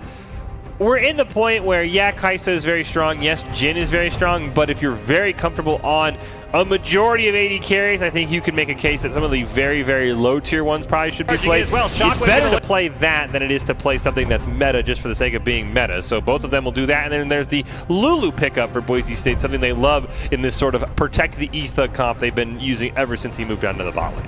Definitely a great champion for supporting that bottom lane. Picking up that Lulu early, though, does kind of signal what your sort of strategy is. Lilia is going to be the answer on the other side. Actually, a great champion when you pair that with the Misfortune for the ability to sleep multiple targets with that ultimate.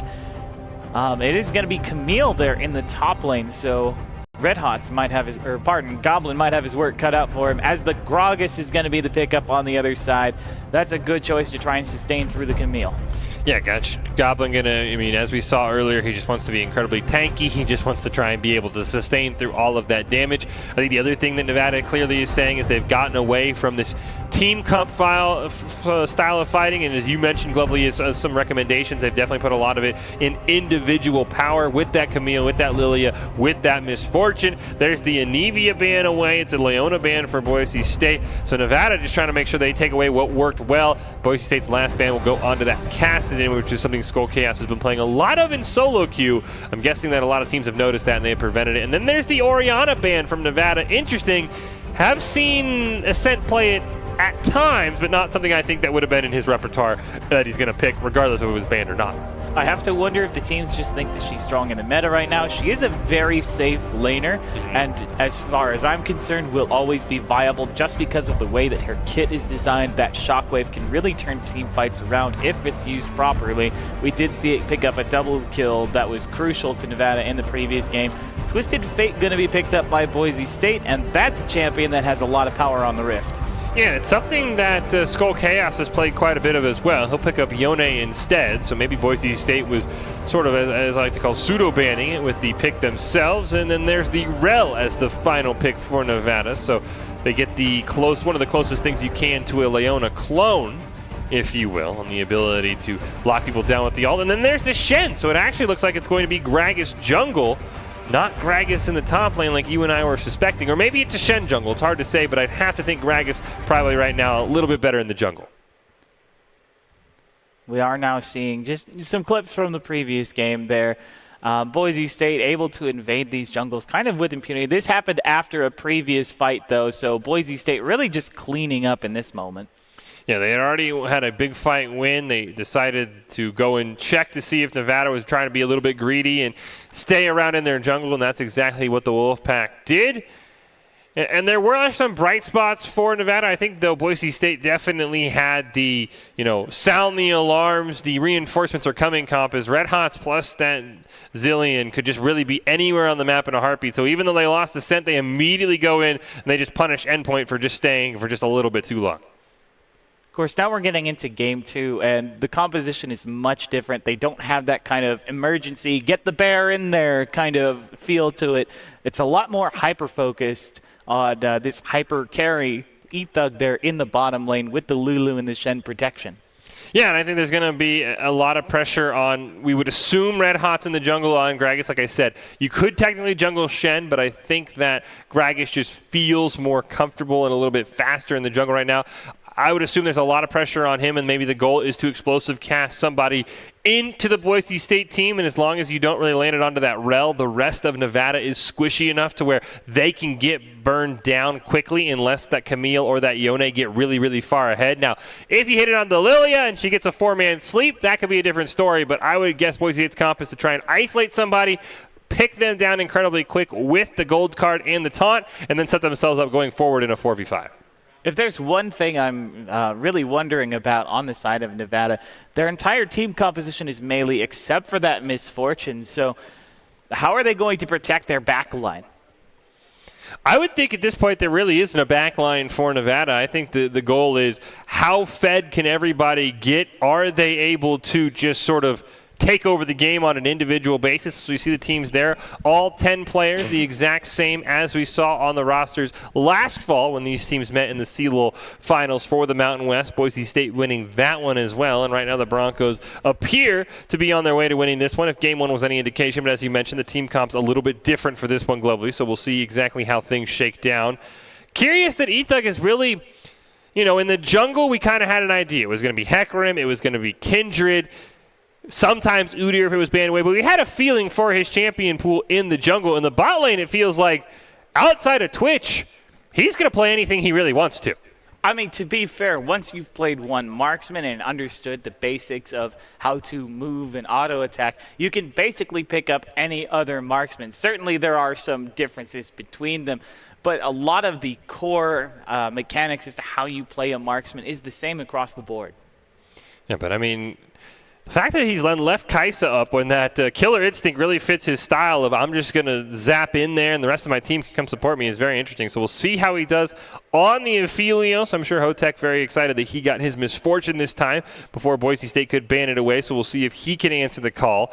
And I think once again it's going to be very interesting. This time Avi on a more carried jungler, if you will. Lilia still builds pretty tanky, and they got the Udyr away from Red Hot. Really, Boise State took it away from themselves. How he's going to feel with that Gragas, because it didn't feel like Avi really invaded much. He tried once, and it was a perfect catch out by Ascent and Goblin, and after that, he kind of stuck in his own jungle. If I had to guess, I'd say that a lot of it is going to come down to, are you going to play it as a carry or are you going to play it as a tank? Given Red Hot's history, he's probably going to go for a tankier build, play that sort of pseudo-initiator, but also as a disruptor to keep these very aggressive melee champions off of his team. Aphelios definitely going to have his work cut out for him with all these melee champions looking to dive him, but thankfully that Gragas will provide some protection for him. Yeah, and as we do see at this team for Boise State, it is sort of bittersweet, Glovely, as some of these players like Dean and Goblin and Red Hots all sort of nearing the end of their collegiate careers. They've been here for Boise State for so long that it is kind of it's weird to see that every time you watch these players, they're just one step closer to never being with Boise State again. And I think that's one of the sad things about collegiate esports is these players can only be here for so long because at some point they have to graduate. I mean, you're making me sad just talking about it. I'm going to have to graduate eventually too, and I'm not looking forward to that time. But in the meantime, we are thankfully here. We still have everyone, and we still have a game to play today. Yeah, as we get ready to hop into game number 2 between these two sides to determine who will have a upper hand in making the 4-team playoff in the Mountain West in CLOL. As we mentioned, Boise State sitting at 6-0, Nevada at 4-1, and a Nevada win in games 2 and 3 could definitely mix up the top here, maybe even force Boise State out of that top seed. So it'll be very interesting to see what happens as we hop right into the game. Does look like it's going to be Red Hots on that Gragas jungle, so I'll be curious to see how aggressive Obvi wants to be with that Dark Harvest. Looking at Red Hots, he's gone with the Predator choice. That signals to me that he's going to play Initiator for Boise State, allowing them to pick out their targets. Very aggressive rune, that Predator. It's actually much more common to see on the more offensive forms of Gragas. A lot of Gragases who build tankier like to go down that Resolve tree. The Aftershock, a great rune for them as well. You see the Spellbook on Ascent. He'll start out with the Exhaust. Curious what he'll want to transition to. Probably a teleport at some point, but definitely wants something to be able to shut down Skull Chaos if he gets the initiation onto him. And also interesting to note that Hotek has the Arcane Comet, so going for a bit more of that poke Mass Fortune build. I don't be curious to see if he does have Mana Flow Ban, which allows him to span the Qs in lane just a little bit more. Gets him that chip damage onto Ethug and Dean. Definitely a very interesting choice if you want to have that early game advantage, and then when a fight breaks out, either if Obvi ganks or fires up engages, you should have the HP advantage. And that is a very forward bottom lane that they're looking for here. Sitting in those bushes, just kind of patiently waiting. We've seen Boise State do this before, but they're not playing a very aggressive champions. So I have to wonder, how much damage do they realistically expect they're going to get out of this? I mean, I think the Mana Flow Ban might be the bigger one, and that's something that I think if you want to spam your Qs on Miss Fortune, you want to try and get as much chip damage as possible, which is one of her strengths in those lane, is getting that ricochet from the Q, as they're going to get a knock-up onto Dean. He should be able to get away. The Mana Flow Ban is a great choice. You could run it as a secondary, but I do like the Arcane Comet as well. You just max start E, which I think Hotek did. You get that Mana Flow Ban quickly, and you get some chip damage right away. So it's not a bad comp if Obvi wants to come down early as possible. You have a slight engage here into the mid lane. Ascent just going to take some chip damage, not really able to respond to that. He's going to have those corrupting potions to keep him nice and healthy. Now, I'll be curious if this game goes as slow as our last game. I mean, we really had limited fighting in the first 7 minutes or so. It was a couple of ganks by the jungler. Red Hot's got a kill, Obvi did not, and then for a while everything was calm until Nevada full sent on a bot lane attempted kill that went awry for them. So I'll be curious. It seems like Skull Chaos definitely wants to be the aggressor. He's going to dash in once again, then jump back. And Ascent's going to have to be very careful as he's already chugged through 2 of those 3 corrupting potion charges. Still very early in the game. We don't see any ganks from either jungler at this point. Both of them still working on their first clear. Gragas and Lilia not super fast early clears early on, but we do see Gragas maybe just going to pick up that scuttle, and then he'll have the opportunity to try and for a gank. Boise State is very pushed up in that bottom lane, so I'd expect to see the gank go mid. We have seen Red Hots continually start at the top side of his map up, regardless of where he's been, to try and be on that bot side as soon as possible, but this time Dean and Ethug have done a really good job of shoving, so they, as you said, they're going to go into that mid lane. Yellow card is going to land, and they're going to be able to get the flash out of Skull Chaos. He wants to re-engage knowing he can dash back to safety. It looks like he'll do just that after Red Hots takes a little bit of damage. It looked to me like Red Hots got caught on a minion or something. I think there. that. Saw that body slam try to go in, but got cut very short, unless it's possible to somehow cancel it mid-fight. Speaking of Red Hots, he's going to get caught out. In the bottom lane, though, there's also a fight happening. There's the gold card. Is Lily going to be caught? Yes, first blood to the Twisted Fate, but it is going to go back over to Yone. He's in a dangerous spot, but here comes Goblin from behind. Does he have the gold card? Yes, he does, but here's Camille. Oh my goodness, it was a very close taunt. Unfortunately, not enough to save him. Ascent goes down. That was just a really great rotation by Nevada. I'm sad that that fight broke out, that we didn't see how Etha got away. He looked dead to rights in the bot lane. They're going to re-engage once again. Dean incredibly low. Heal has to be used by Ethug. Still has the flash. Dean low on mana, but gives him a shield. And that fight in the mid lane was just a really good job by Avi trying to punish Red Hots were taking some of that damage, and then a really great rotation down by Endpoint and Goblin. Just the difference in that Shen and that Camille. And now E-Thug's in an awful position. Guardian's going to proc to give him the shield. Flash stun going to come out from Fire Sup. Hotek dropping very low. Red Hot's going to come in and land the body slam, able to pick up a kill for himself. Dean barely makes it out alive. Obvi is now rotated down as well. Nevada trying to punish Boise State. It looks like they're able to get a kill on the Red Hots. No, he body slams to safety at the last moment. So Boise State barely keeping pace with Nevada, but Obvi definitely being the aggressor this game as well as the rest of Nevada. Not gonna lie, I was a little worried when I saw that Lilia come down. I was surprised that Red Hots was able to get out of there in one piece. Dean barely has a health bar or mana bar left, so he is going to be able to stick around just a little bit longer. Hopefully he will back and save me the potential heart attack from what his opponents come back to the lane. So now it looks like he's just interested in picking up as much experience as possible. You can see the pings going out for Nevada on that bot side, but nobody's really close, so Dean's just going to be able to back away for free. But Nevada definitely feels like the team coming out much quicker here, and I do think they've done a really good job of seeing a little bit of an engage on the Goblin, but as Shen, he shouldn't be too scared. They've done a really good job of punishing the lack of mobility that E-Thug has on that Aphelios, continuously engaging on him time and time again. Definitely, and that's something Boise State's going to struggle with until they start getting into team fight mode, where they can start putting their front line in front of this Aphelios, belly slamming opponents out of the way, and just giving him a little bit more protection through that crowd control and tank stats. The Ascent has also faced the wrath of Skull Chaos on that Yone quite a bit in that mid lane, taking quite a bit of damage, as now it looks like it is Nevada's turn to invade the jungle. Looks like they're going to take away that red buff from Red Hots, and there's not too much he can do. So he will just back and hand that one over to Obvi, and Nevada right now trying to push this early game lead they built up. They do have the Rel there in that bottom lane, so they will have much more ability to just dictate when these fights take place.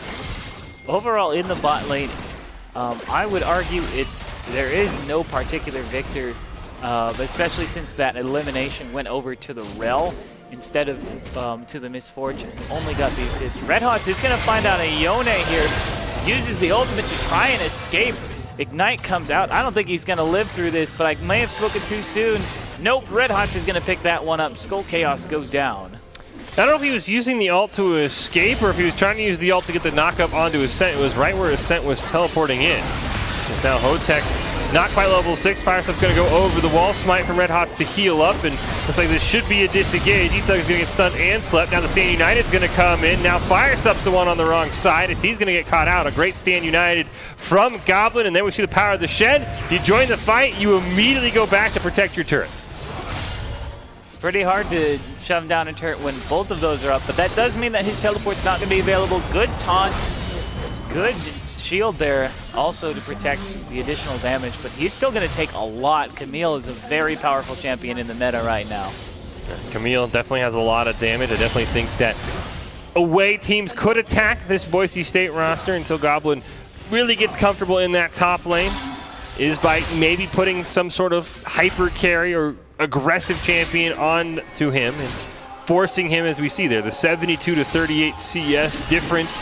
Now Skull Chaos going to go up, gets the knockup onto Ascent. He is low on mana. He's going to use the Ignite as well. He'll teleport back, but I think Ascent should survive. Yes, just barely going to be able to survive.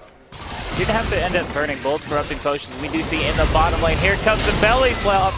Good ultimate from the Gragas. They are going to pick up Hudato. That just leaves this Rel, who is very tanky, but even against 3 members of Boise State, I don't think he can take enough. Double kill to E-Thug. They're going to have full access to this bottom lane tower and the dragon. Yeah, great job by Red Hots using that flash to extend the body slam range to get the double stun. That really was the difference maker in that fight and enabled them to pick up the double kill. Skull Chaos does get a plate, and it looks like Endpoint is close that he should be able to pick one up as well. He will do that right on cue. So Nevada's still getting 320 gold's worth across the map, trying to cut into what Boise State did just do there. And you can see Nevada still has the gold lead, mainly thanks in part to the CS difference, especially in those first 3 champions. 40 for Endpoint, 40 for Obvi, and then almost 20 for Skull Chaos, and that's proving to be a big reason why the Wolfpack's still in charge. Still a bit of a discrepancy in that top lane, but hey, when you're playing Shen, you don't have to worry too much about that. You're still going to be useful to your team even as you continue to level up, regardless of how far behind you may be. Boise State is looking for that dragon though, and they do have the members to be able to take it. They may try to collapse on this bottom lane first though. No, they're going to go straight to the dragon. A little bit of both actually. As Ascent's going to teleport in, he's going to get stunned. He'll land the yellow card onto Hotek and then retreat. So a very interesting choice by Ascent to teleport in. The Broncos don't know they're standing on a ward. So they'll have to see what they want to do here. And looks like they're just going to back. I think they could have easily grabbed that dragon. So it was a very interesting choice by Ascent to teleport in. As we see that Ethug has unfortunately potentially run into an issue. We'll see how quick we can go back in. And I will say, though, right before that pause broke out, that was very interesting, Glovely, on Ascent's play to go in bot lane 1v2 and throw away what was probably an easy first dragon. I think what might have been happening was that the team was trying to go on to Dragon, and he's like, okay, I'll get his vision on the area. Maybe I'll keep bot lane from being able to rotate up. But in doing so, he immediately telegraphs where he's going to be landing, which gives Rel the perfect opportunity to set up a knock-up on him. Yeah, Rel, one of those champions that when you have something that's telegraphed, maybe like a Guardian Angel, like a Zanya, or like the Twisted Fate, or a teleport in that matter, she does have the ability to engage. So I think Boise State could have definitely grabbed the dragon. And it was very interesting because despite having the kill lead, Boise State's still behind in gold. And you have to wonder, as this game progresses, if Endpoint being that far ahead is going to end up being a detriment to Boise State. I mean, it's certainly possible. At this point, a lot of their focus has been around that bottom side of the map, Ethug. So, of course, putting that gold on your hypercarry, never a bad situation. And, of course, the Gragas has been benefiting from that, being able to set up his teammates. So, if you want to, you also have some carry potential through the Gragas if he does decide to shift partway into that AP sort of build.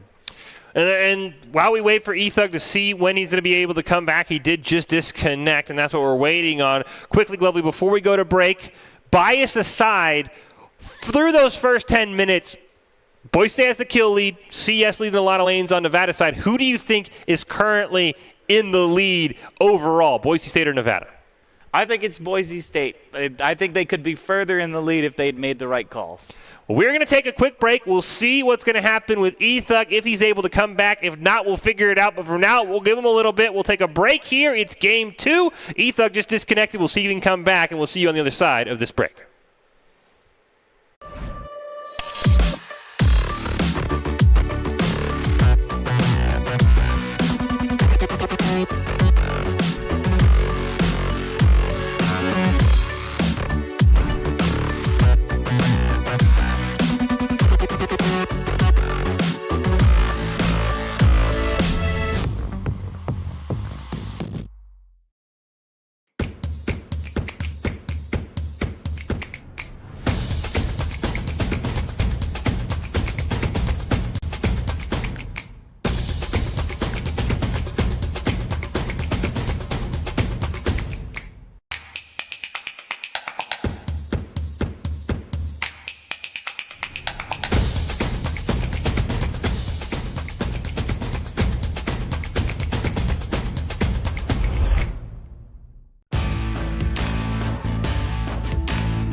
Legendary parts for legendary wins.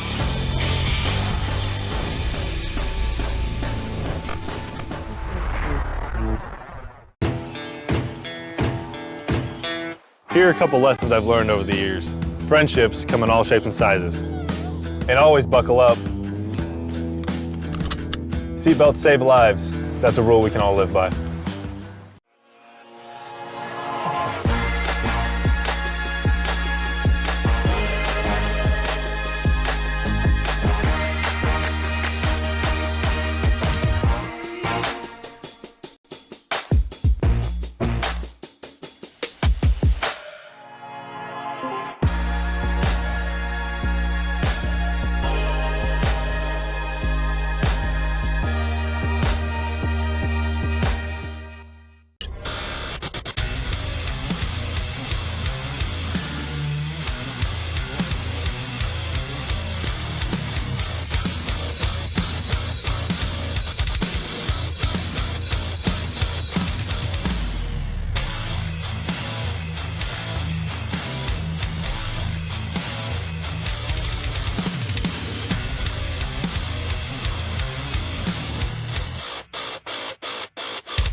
Visit NationalGuard.com to begin your guard adventure.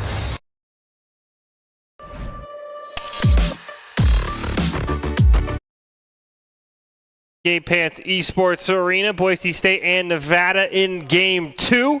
Had a disconnect from Boise State's 80 carry Ethug. Nevada opting to follow the rule book to the T, has told Boise State that the allowed time limit has passed. The Broncos can either forfeit or continue on in a 4v5, hoping that Ethug either comes back in time or that Ethug's able to come back for Game 3, where if he's not, Boise State will have to forfeit. So for now, Glovely, they gave us a chance. Fortunately, Ethug could not make it back. Sounded like it was a decent-sized outage within Riot, not just an individualized issue. But we will power through anyway, so Boise State will fight in a 4v5. One of the harder things to do in League of Legends, but I think everyone who's played has probably had a story about how they've done it. So what would you give the advice to Boise State down one of your carries? What would you say? At this point, you need to start shifting your build. I talked earlier about the Gragas usually going for more of a tank build is what we would expect from Red Hots. At this point, you need to shift more into the AP, go for a more bruisery build than a full tank so you can make sure that you have some damage to contribute to your team, especially since he is now one of the ones further in the lead than the rest of his teammates thanks to those assists he's picked up in the bottom lane. And then the other thing that's really interesting is, normally in a solo queue game, if a guy disconnects, you're going to try and stall out the game so he can get back in, he can get caught up. The fact that this is a 3-game series and Boise State still has a Game 3 available since they won Game 1, do you think Boise State could also just opt for full stall, less for Ethug to come back in Game 2? I'm sure that would be a benefit, but to make sure he's able to play in Game 3? Because if he can't be available for Game 3, they full forfeit. And on the other side, do you think Nevada maybe full sense to try to end this game as quick as possible, knowing there's a chance they could win on forfeit?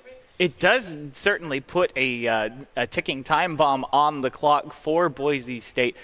Being able to drag that out as long as possible would be beneficial. In some ways, you might just have to sacrifice the game. 4 versus 5 is always going to be a difficult matchup, and even if Ethug does manage to come back in, he's going to be very far behind when he does rejoin, even with the eliminations he picked up.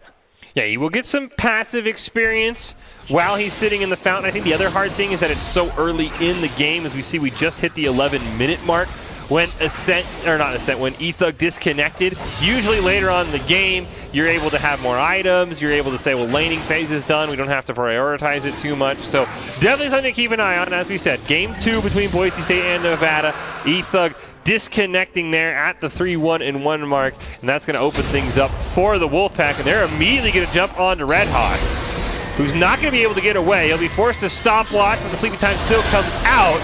We mentioned if Nevada wants to play aggressive, and we see all over the map, that's exactly what they're doing, Glovely, as they pick up 2 quick kills in succession in the 4v5. I mean, now that they have one less champion to worry about, they have the ability to play that numbers advantage, and definitely accelerating the pace of the game. They already had the Rift Herald available for them. Now they can close in onto Ascent, who's on his own against 2 and a Rift Herald, is going to lose his tower. Now Yone chasing him underneath the turret.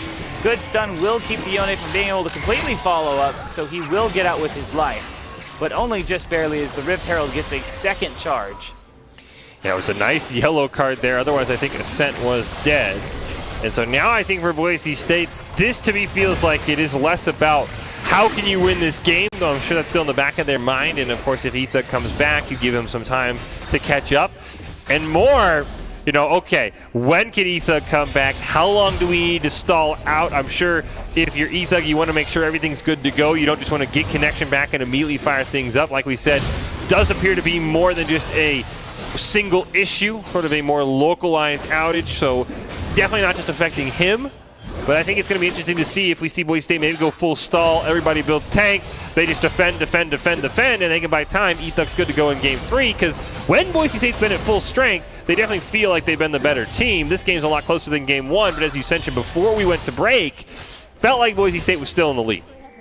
I don't feel like you can build full tank in this scenario, especially not with a champion like Camille on the opposing team. She deals so much true damage thanks to her Q and thanks to constantly stacking. Pardon, that is not available. A lot of damage onto his Ascent here. He is going to get away, but that's 75% of his health bar chunked away from one combination. Now you have to think that Yone probably on the ban list. for Boise State if Nevada wins this game. Something that Skull Chaos has clearly been playing a lot of. His endpoint's going to engage, lands a stun on the Dean. He'll be forced to flash away. The class is going to slow him down. It's a one-man nightmare or lullaby onto Dean. He will be taken out. Ascent's going to teleport in. He'll land the gold card. There's a nice stand united on the Red Hawk, but it's not going to be enough to keep him alive as Rel's going to pick up the kill with the ignite. Boise State's going to go 0 for 3, and it's just Ascent left alive. And you can see Nevada clearly has eyes on ending this game quickly and maybe baiting out a forfeit if Ethug's not able to return in time. For game 3, that is. There is a ticking time bomb of that clock, 14 minutes. It's been 3 minutes, and already Nevada accelerating. 8 eliminations now on the map, picking up multiple towers across the field. And when you have that Aphelios kind of just sitting in base, waiting and waiting and waiting, Boise State really has to be careful because they're always going to be outnumbered in any scenario, even if they are very tanky. Yeah, and the problem for Boise State is, last game, maybe it's a comp where against Nevada you think you probably have a way to win. I think Ascent was much further ahead than he is now. He's still 2-1-2, but Skull Chaos can nearly 100-0 him at any time. But Nevada has opted for, as we talked about after game 1, just a full team of full individual player power. Endpoint's going to jump onto Goblin. Throw down to Spirit's Refuge to block some of those auto attacks to make it out alive. I mean, anyone from Endpoint, Obvi, Skull Chaos, or Hotek can really pop off this game. Boise State doesn't have the ability to stall as they would if it was a more tanky comp we saw from the Wolfpack in game 1. Unfortunately, not able to close onto that Camille. Polymorph would be a great way to shut down her for just a moment, but the hookshot is able to get her out very safely, very easily. Boise State struggling to find any answer to Nevada, who is now dictating the pace of this game with their numbers advantage.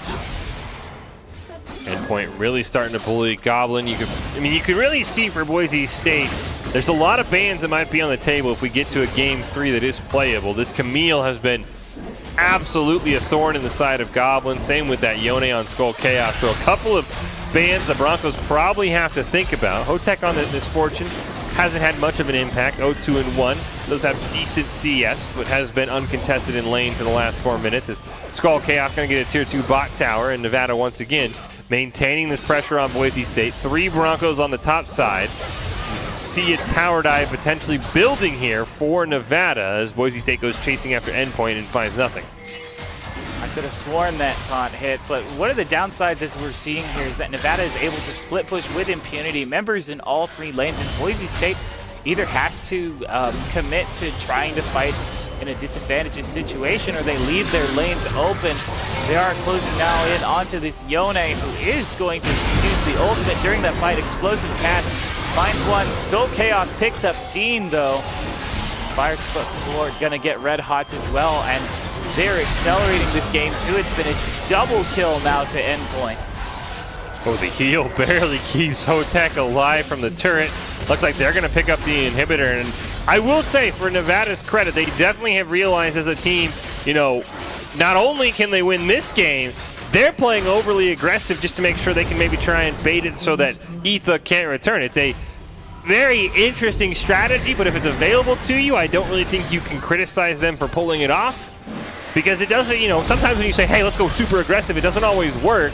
They're going to use this Rift Herald, the second one of the game, to take down mid inhibitor and the mid inhibitor turret.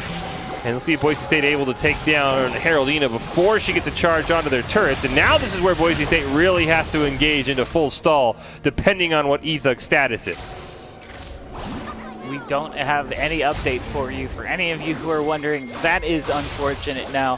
17 minutes, almost 18 minutes into the game, 11-7. Nevada knocking on Boise State's door. Not a single turret to their name. Objectives are pretty much all over to the side of Nevada, as Boise State really struggling to find their openings. I think it just once again goes back to the fact that even before Ethug disconnected, the top jungle and mid, to a lesser extent in the mid lane, were all pretty far ahead for Nevada. Like we said, Endpoint and Avi were up over 40 CS. Skull Chaos was around 20 to 25. So Boise State was already slightly behind, it felt like, in overall power. And so this just disconnect has absolutely accelerated that, with Ethug unfortunately having 3 of the team's 7 kills now, so there's a lot of gold that's just sitting in the fountain as well. That has definitely hurt, as Nevada will pick up their second dragon of the game. It's an Infernal Soul once again.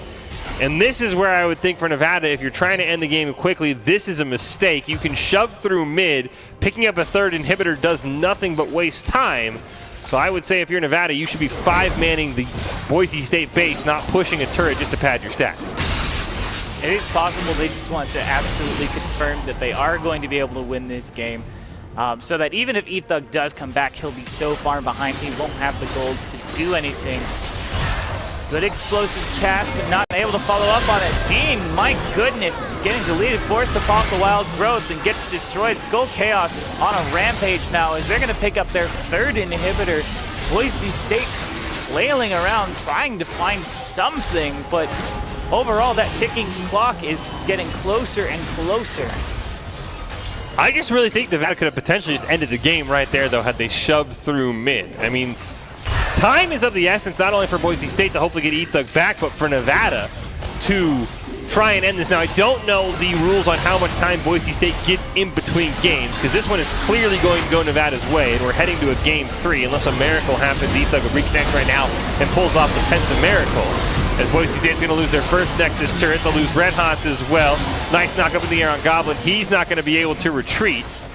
And this looks like it's game 2 over to Nevada. We'll see how much time Boise State has to buy out between games 2 and 3. As we've seen that Nevada clearly will stick to the rules here, allowing Boise State only the allotted time and no more. And they pick up game 2, and we'll hopefully have Ethug back for game number 3. While we do that, don't forget that the beatdown at Boise State has been held throughout February and being broadcast live. Join Boise State's premier fighting game event this weekend in Dragon Ball FighterZ, and coming up later in Super Smash Bros. Ultimate. It's a great chance to test your skills against the Idaho fighting game community. Open brackets will be held online with an in-person final hosted at Boise State. You can register at smash.gg. The beatdown Boise State and Glovely, let's just say you have the ability to time travel if necessary. Which of these 4 games do you think you would be the best at?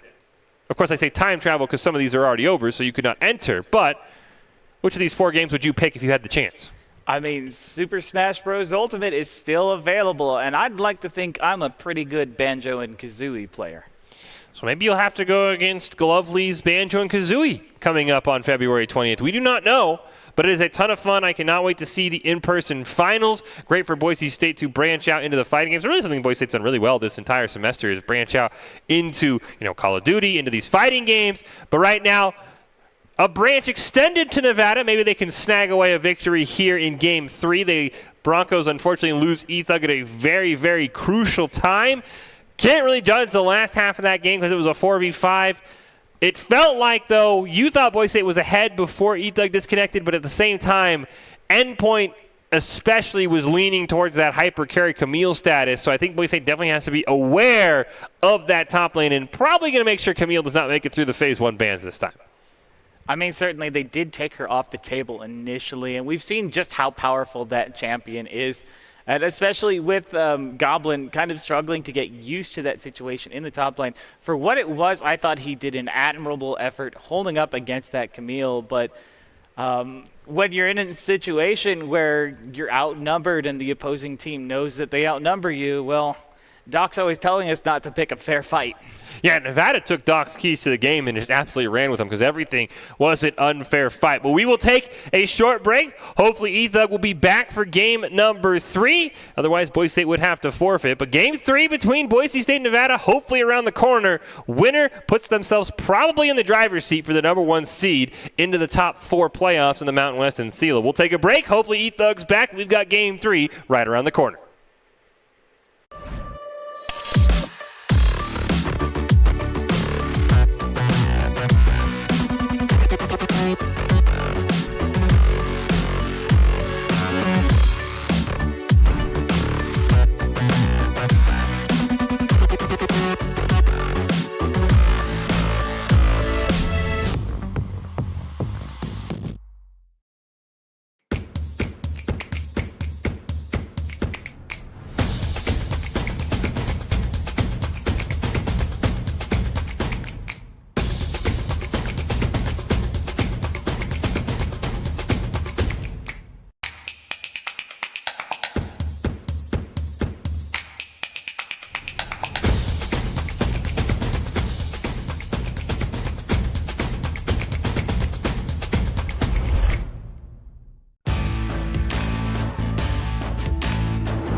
legendary parts for legendary wins.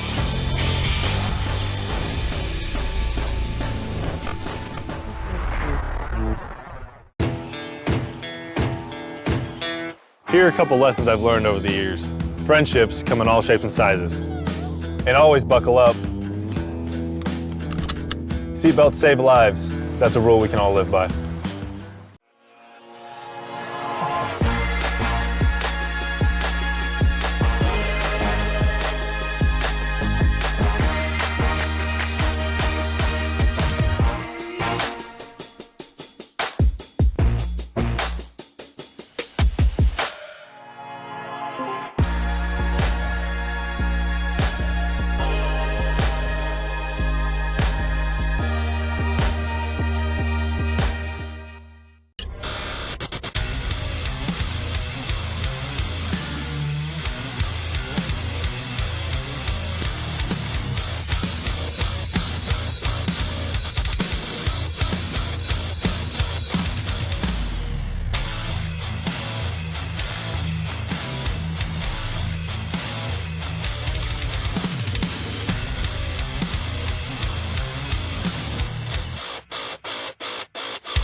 Visit NationalGuard.com to begin your guard adventure.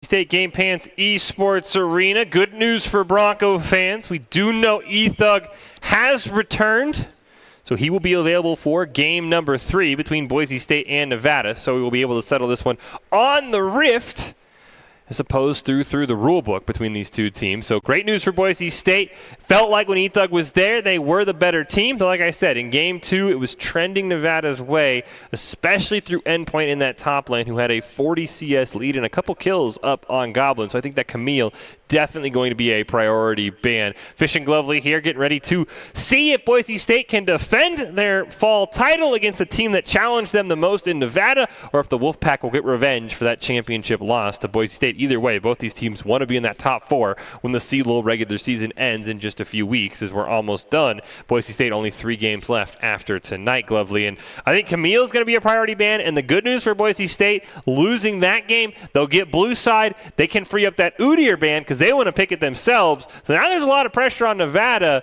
Do you go Rumble, Twitch, Udyr and leave Galio up? How exactly do you want to do it? As we see, here are the rules as we talked about. A 10-game round-robin regular season for the Mountain West teams. The top 4 advance. Boise State leads the way at 6-0. Nevada right behind them at 4-1.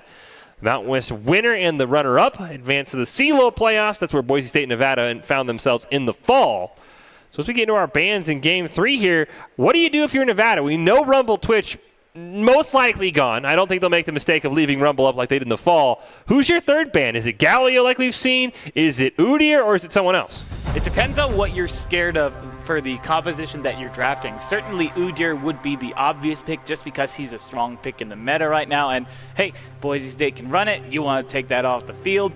But in doing so, Red Hot still has a lot of very strong champions that play to his playstyle available for him that you can't just take off the field. We do see the Camille's getting banned away by Boise State. That is the correct decision. Get old Scissor Legs off the Rift. She's too strong right now. One more ban available for Boise State before they're going to hand things over is going to be that Seraphine. So getting that away from the mid lane and support, we'll see what the answer is. Is it going to be, is it Udyr? So Boise State still has a lot of very strong picks on the table here. Yeah, I'm curious. Nunu is something we've seen. We just saw the Gragas that until that disconnect was playing pretty well for Red Hots, but when you don't ban the Galio, Boise State's going to make sure they don't let you steal it away from him because it's something Fire Sub has played a couple of times, so Boise State used that Udyr ban to pick up the Galio for themselves. And it was going to be kind of a trade-off between the two just because of those champions and their frequency of use across both these teams. Misfortune going to be the AD carry on the other side, as well as the Lilia follow-up. So they're looking for a similar look as they did in the previous game, obviously without that Camille, though. Yeah, I don't like the Misfortune pick. It's something Hotek plays a lot, but he felt less than spectacular on it in Game 2. I mean, he was the only person who was really just still struggling despite the disconnect. I think he finished 0-2 and was losing to E-Thug by a wide margin. So there's the Nunu pick.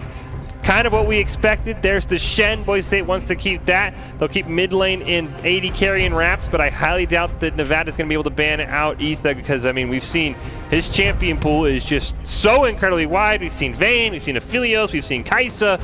Very interesting with what Nevada wants to target down in these bans. For right now, they're still waiting on their last pick, and I'm curious if they want to put that Yone back in. That was the one where maybe you ban Yone over the Seraphine, but this time, Ascent's going to get the chance to answer with whatever champ he wants.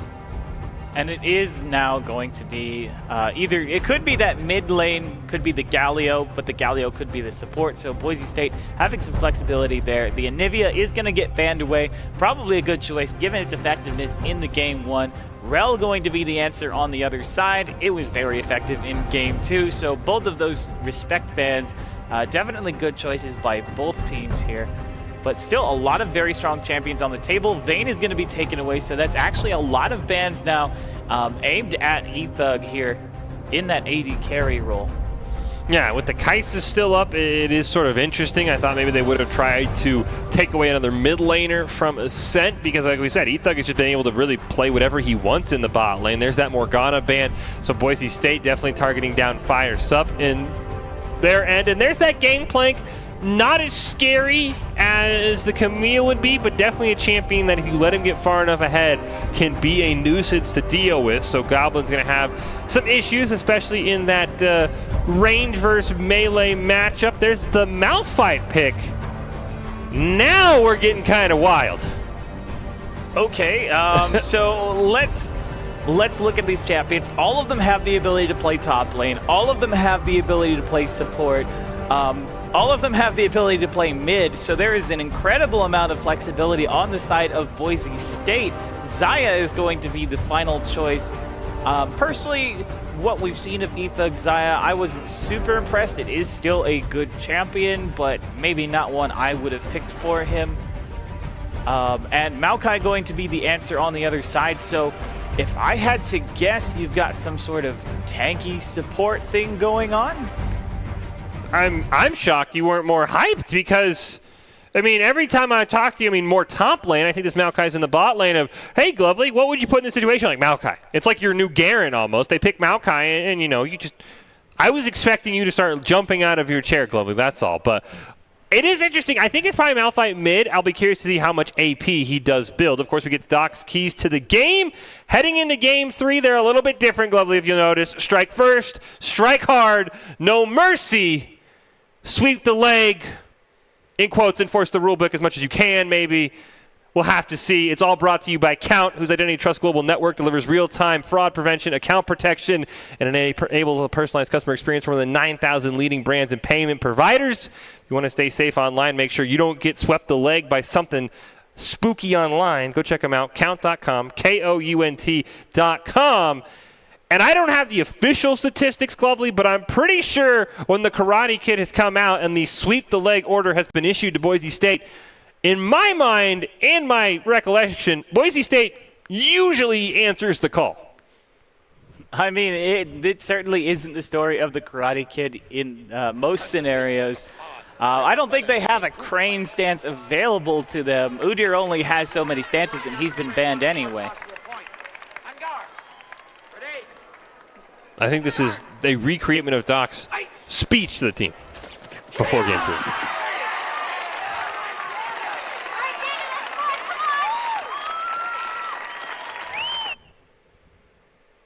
I honestly think that Doc is ready to play here.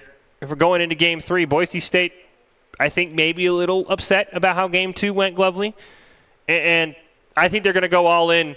How would you say you would sweep the leg in League of Legends? What would you be your best stance? Like a level 1 invade? I mean, what would you say? Well, if we're going for sweep the leg, then we're looking for something which brutally cripples your opponent beyond ability to recover. If we're talking something like that, I see you pick one person and you just absolutely obliterate them at level 1. I think a jungler would be a fantastic option. Invade the jungler, kill the jungler, and then take all of his camps. As we see the teams here, as we said, these 10 players, very, very familiar with each other. And I think the one thing that I really has stood out to me the most, Glovely, is with Rob and Brandon. Their ability to be adaptable. I think we've determined that Brandon has played every role for Boise State in a competitive environment. Rob, I think, is only missing support and mid lane. Maybe he played it before I got here, I don't know. But the fact that Boise State has 2 players who can go anywhere on the map is pretty impressive.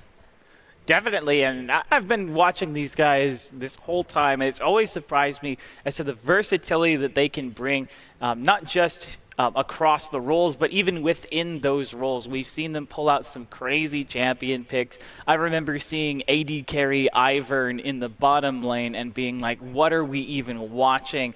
There was one point I could have sworn we were about to play Sejuani Yasuo also in that bot lane. I'm really disappointed we didn't get to see something like that, but I mean, we've seen everything from Heimerdinger to one time I think they even indulged me on Garen, so...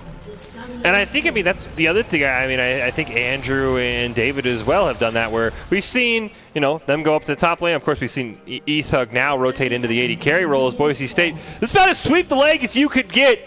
If they're all going to sit here level 1 and wait this one out, we talked about sweep the leg. No, it looks like it was just sort of a interesting invade route, and Hotek better be careful because he's just standing there right now. Ooh, I hope everyone's got their nachos ready because this could get cheesy. Nope. Oh, right as you said that, they heard it and they were like, no, we're backing. Come on, guys, come back. Even they can't handle that one, Glovely. That was too much even for Boise State. Like, no, we can't do that. I tried. You did try. I think interesting to note, Obvi has opted for a more control build this game. No Dark Harvest. He's gone for the Phase Rush. So he's going to be a little bit more tanky, and I am interested to see how this top lane matchup goes. I think Skull Chaos is going to run, pun intended, into a rock wall in the mid lane in terms of being able to just constantly cheese and do a ton of damage. I'm curious how well Goblin's going to be able to deny Endpoint from reaching that status where Gangplank is just an absolute thorn and he's plundering the kills across the lane. Well, as far as the Gangplank goes, he doesn't actually have a whole lot of damage into the Shen until he starts ranking up those barrels, and that takes time. That is going to be the thing with Gangplank, is that he is at his strongest in the later stages of the game. So ideally, early on, you want to try and deny as much damage as you can. Use your passive to shield up those Qs. He is going to be getting stacks of that Grasp of the Undying to keep him alive. And keep him constantly pressuring into the Shen.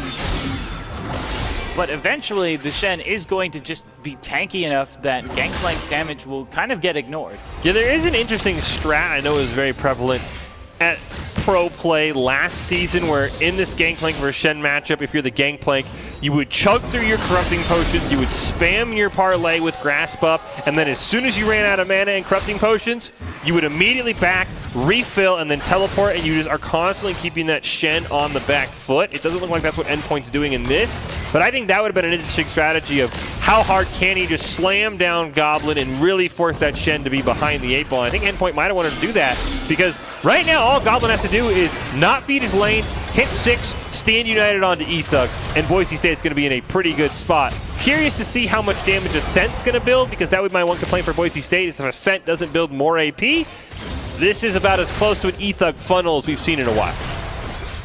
Well, aside from the previous game, but it's pretty hard to funnel a champion who isn't there. Well, they had the Twisted Fate last game. He at least has some threat. That's true, and did play a very good Twisted Fate there. We can see Goblin shoved underneath his tower, maybe struggling a little bit to pick up this farm. Is using the Spirit's Refuge to keep himself alive. Thankfully does have that grasp, so every time he's able to get an auto attack off on that Gangplank is going to heal up a little. Meanwhile, bottom lane, Boise State, Twisted advance, but maybe a little too far. Taunt and the Justice Punch both land as the Winds of War. Boise State do a lot of damage to this Maokai, but he is very good at sustaining, as I've said so many times. Yeah, I do think that the Galio is a really good matchup for Boise State into that Maokai, because as we just saw there, every time he Twisted advance in, he's just going to be met with a taunt, a Justice Punch, and a Winds of War, and he's going to take a lot of damage, and eventually it could build up to be something that's unsustainable, as unfortunately that snowball is going to run white into the wall for Red Hawk, so there's no engage for him, but once again he's trying to pressure down that bot lane. Avi being a little bit more careful, finishing off his clear as well. everything just kind of chill here in this game number 3. There is the taunt that's going to land. Justice Punch held on to for now, though. There is a ward in that bush. Boise State is aware of it, so they can't really take advantage of it to try and get any sneaky little engages onto that bottom side of lane. Meanwhile, Ascent kind of casually, calmly picking up his farm, spamming out those Qs with the Arcane Comet to poke the Yone. It's pretty hard to get through a Malphite when you're playing as an AD-focused champion, but there is some magic damage on that Yone. Yeah, I think right now Ascent's main goal, stack that mana flow band with the Q as much as possible. Like I said, really curious to see if he maybe opts for a more mid-rangey build, I would assume, with Malphite in terms of AP versus tank, because I do think if you don't, you're putting a lot of pressure on Ethug to be that sole carry. It's something we've seen him do in the past from the jungle. Haven't seen a full funnel build yet in the AD carry role for him. Of course, him disconnecting in game 2, he was able to make it back, but I'm sure that's in the back of your mind if you're Boise State, is you don't want him to disconnect again maybe later on in the game and you're running out of damage because he was everything. So definitely an interesting idea for Boise State, at least for now, with the 4 tanks and an 80 carry build on paper. Good attempt there with the taunt, but unfortunately underneath the tower and is able to cleanse and flash away. So Nunu not able to find a target quite yet in this game. Though I suppose the same could be said for this Lilia, who also hasn't even attempted a gank, just kind of farming. Yeah, looks like he's already back, bought his CDR boots. Gonna try and get out probably as many of those Qs as possible to put some damage on the side of Boise State. Dragon has spawned, but with a Nunu on the field, it's always a dangerous idea, but it looks like Avi's gonna hop right onto it. No, looks like he's just gonna ward it, maybe hop onto that Rift Scuttle and dead. Boise State is pushed up. They might have to be careful of this Lilia, who could come down any moment. They are going to back away. They do not have vision, but maybe smelling that something's up here. Uh-oh. Fire Sup better be careful. Here comes Boise State. Here's the teleport. They're going to flash, land the taunt, and the Justice Punch, and that's first blood for Boise State. They force a disengage off the Dragon. Ascent's going to Unstoppable Force onto Hotek. Now he's got to be careful. He'll flash over the wall. Skull Chaos going to land the ult, but it's a great stand United. Going to come out from Goblin Hill land. Justice Punch 1 right back into Red Hot's, camping it perfectly, but Red Hot's not taking a ton of damage. He'll smite the Dragon to heal.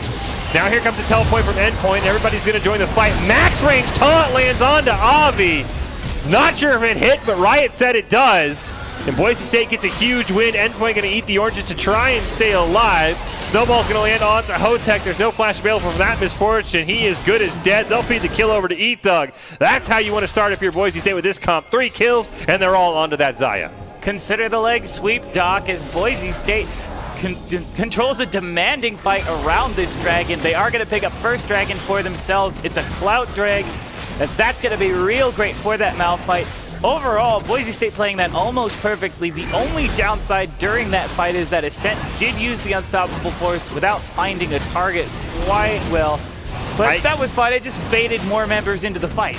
I do think that Misfortune had to flash to get away from the Unstoppable Force, and that's why Misfortune didn't have flash when Boise State ran her down. So in the end, the Unstoppable Force actually pays off perfectly. I think you're right. I would have loved to see it hit Glovely, but I don't think Boise State can complain too much because that fight was perfect. But the only downside is that Endpoint barely got away. We do see Ascent now is able to zone this Yone off of his minions, has that passive field to keep himself alive. Goblin still feeling pretty good in this top lane, does take a barrel to the face. Ouch, that's gotta hurt. As now Gangplank is going to be able to start pressuring him with those barrels and the additional armor penetration that they grant. But still doing a good job keeping this Gangplank from getting to his tower, and that's important because that will allow Gangplank to accelerate the amount of gold he's got. Oh! Unstoppable Force under the tower. Ascent picks up Skull Chaos. Caught him on a shopping spree. The AMX Black was out and ready to spend, and he couldn't do it. Taunt just barely misses from Goblin as Avi gets caught trying to take the blue buff. Here comes Endpoint. Chilling Smite's going to land. Now there's a sleep onto Goblin. He's going to be able to pick up a couple of the fruit, but he's not going to be able to stay alive, so Endpoint gets 1. I will say, we talked about countering a Shen when it was Ornn versus Shen. I think Endpoint might have been better served to not use that teleport and just keep pushing as opposed to try and join that fight. And I think that's one thing he's got to be aware of is on that Gangplank, he just needs to be shoving, not trying to answer what Goblin's doing in fights. Definitely, and we do see that he has backed off. Shen is going to take some time before he gets back to lane. Does have the teleport available if he needs it to try and catch that tower, but Gangplank does have a pretty quick shove here. Ascent opting, looks like, for the more AP build for now. It's the blasting wand in his inventory, so he at least wants to be able to put out some damage. Dean's going to adjust his punch in. Taunt will land onto Fires Up with the word. It's going to go on to Hotek. It's an advantage. Now here comes the hero's entrance on to Ethug. Bullet time is going to miss, but Skull Chaos has rotated over. Alt lands, and there's a Stand United. It's once again going to keep Ethug alive, but just barely. Unfortunately, Skull Chaos going to be able to retreat just in time. Boise State picks up 2. Now Skull Chaos gets caught as Ascent roams down. And Boise State, we've seen this time and time again. The Shen being let through, which is absolutely mind-boggling to me globally, because that's exactly what they want. Is all he has to do is hit Stand United onto Ethug, and fights are going to go Boise State's way. On top of that, he saved the teleport. He didn't use that to get back to lane, so he's able to go catch the wave because the Gangplank is not punishing him for these teleports, even though he has that Demolish route. So overall, things going very well on the Boise State side, and no punishment coming from Nevada. I mean, the good news for Endpoint, he is almost 40 CS up on Goblin, so he still has a slight advantage. They both have a kill, and there's 3 assists. Now Fire's going to get caught, Justice Punch's going to land. There's nowhere that Maokai can go. They'll try and knock everybody away. Boise State looking like they're waiting for Ascent to pick up the kills. You can see they want to make that Mal fight somewhat of a threat. And I think that Maokai pick would have been great when Galio wasn't on the table, but right now, globally, it feels like that Galio just hard counters Maokai wherever he goes. Definitely, and you have to admit that it's hard to prepare for that. You don't always know where that Galio is going. I've seen a lot of people like to run that Malphite support in the bottom lane. You go full AP and you set up something like, say, this Misfortune that you're playing into right now. So that it's entirely possible Boise State was maybe using the Malphite as an option. Still, though, very strong there. But maybe using the Malphite as an option for like one additional ban just to get it away from Nevada and prevent that combo from going off. We do see the snowball in the middle lane. There's the Unstoppable Force. Ascent killing spree now, 3-0-0. Skull Chaos dying with Flash available. Fortunately unable to dodge. Speaking of Flash, there's a Flash Justice Punch taunt and the Wind of War onto Fire Sub. We talk about sweep the leg. This Maokai barely able to walk at this point. 0-4. Ethug dominating right now. Hero's entrance gonna come out. Actually, excuse me, that was the new ult. Very similar in style. Now Hotek's gonna flash onto Ethug. Very risky choices. He will get taken out. Obvi forced to flash and barely gets away. And Boise State with full members online and able to play, looking a lot like game number 1 so far. Definitely, and if there's anyone you want to get ahead, it is Ethug. He is the primary damage in this composition. Like, yeah, you can build this Malphite in the mid lane, and he's got this Sorcerer's Shoes and Night Harvester, and he's going to be terrifying. But meanwhile, Snowball in the top lane does find Gangplank. You can't cleanse your way out of a knockup. Unfortunately, he is going to be able to get away. Meanwhile, in the bottom lane, we see the teleport. Taunt comes through onto the Yone, even though he gets away. Looks like Malphite is going to be forced to back off. No Unstoppable Force available, so Avi can back in safety. Fires up, despite the 0-4-1 start, still trying to help his team. Ethug very low, so he'll Hex Flash, but great block there by Dean using the taunt to stop the twisted advance. And now Endpoint doing a good job here, shoving with that Demolish. Is no teleport available on Goblin, and he'll slowly walk up to lane, but now Endpoint backing as turret plate falls soon. With that turret plating, we now look to the major objectives on the map. That dragon is going to be available very shortly. Boise State does not have their bottom lane and jungler on the map, but we do see Malphite maybe roaming down towards that bottom lane with the Galio. Looks like Nevada will be successful in at least adding the 160 gold to their pocket. Now the question is it going to be worth it? The answer appears to be no, as Justice Punch is going to go in. A twisted advance lands. Hotek kiting away, but doesn't realize there's a snowball on the other side. He's going to get obliterated by Red Hots, and that turret plate probably not worth 300 gold, and Misfortune barely worth 300 gold right now at 1-4. Certainly not, and more importantly, it's not going to be worth that dragon. The Infernal Drake such an important one to have when your team is so hyper-aggressive like Nevada's setup is. So on top of that, Boise State also going to pick up the first turret of the game, an absolutely disaster for Nevada there in that bottom lane. Meanwhile, Ascent, hey, Unstoppable Force. Oh, doesn't quite finish it. He is going to be able to try and chase with the Seismic Shard. Mountains will rise as that's going to be the choice of Dragon, but in the meantime, Ethog going 1 versus 2. He is going to get shut down. That could be the way back in, but Winds of War on Dean picks up the answer.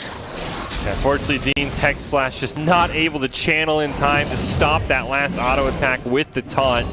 So yeah, as you mentioned, Hotek gets the 800 gold shutdown. If there's a way back in for Nevada, that would be it. Also, Skull Chaos barely making it out, so he was able to at least not die for a 4th time. That'll help as well as Boise State comes oh so close to picking up their second turret, but Endpoint has done a good job. He's taking down that turret in the top lane, and that's exactly what Nevada needs him to do if they want to stay in this game 3 and have a chance of winning. Just want to comment right there that Lilia so close to getting the sleep underneath the turret. That could have been disastrous for Red Hot's. Only the snowball giving him just enough movement to get out of the way. As we can see that Nevada has picked up their first turret on the top side of the map.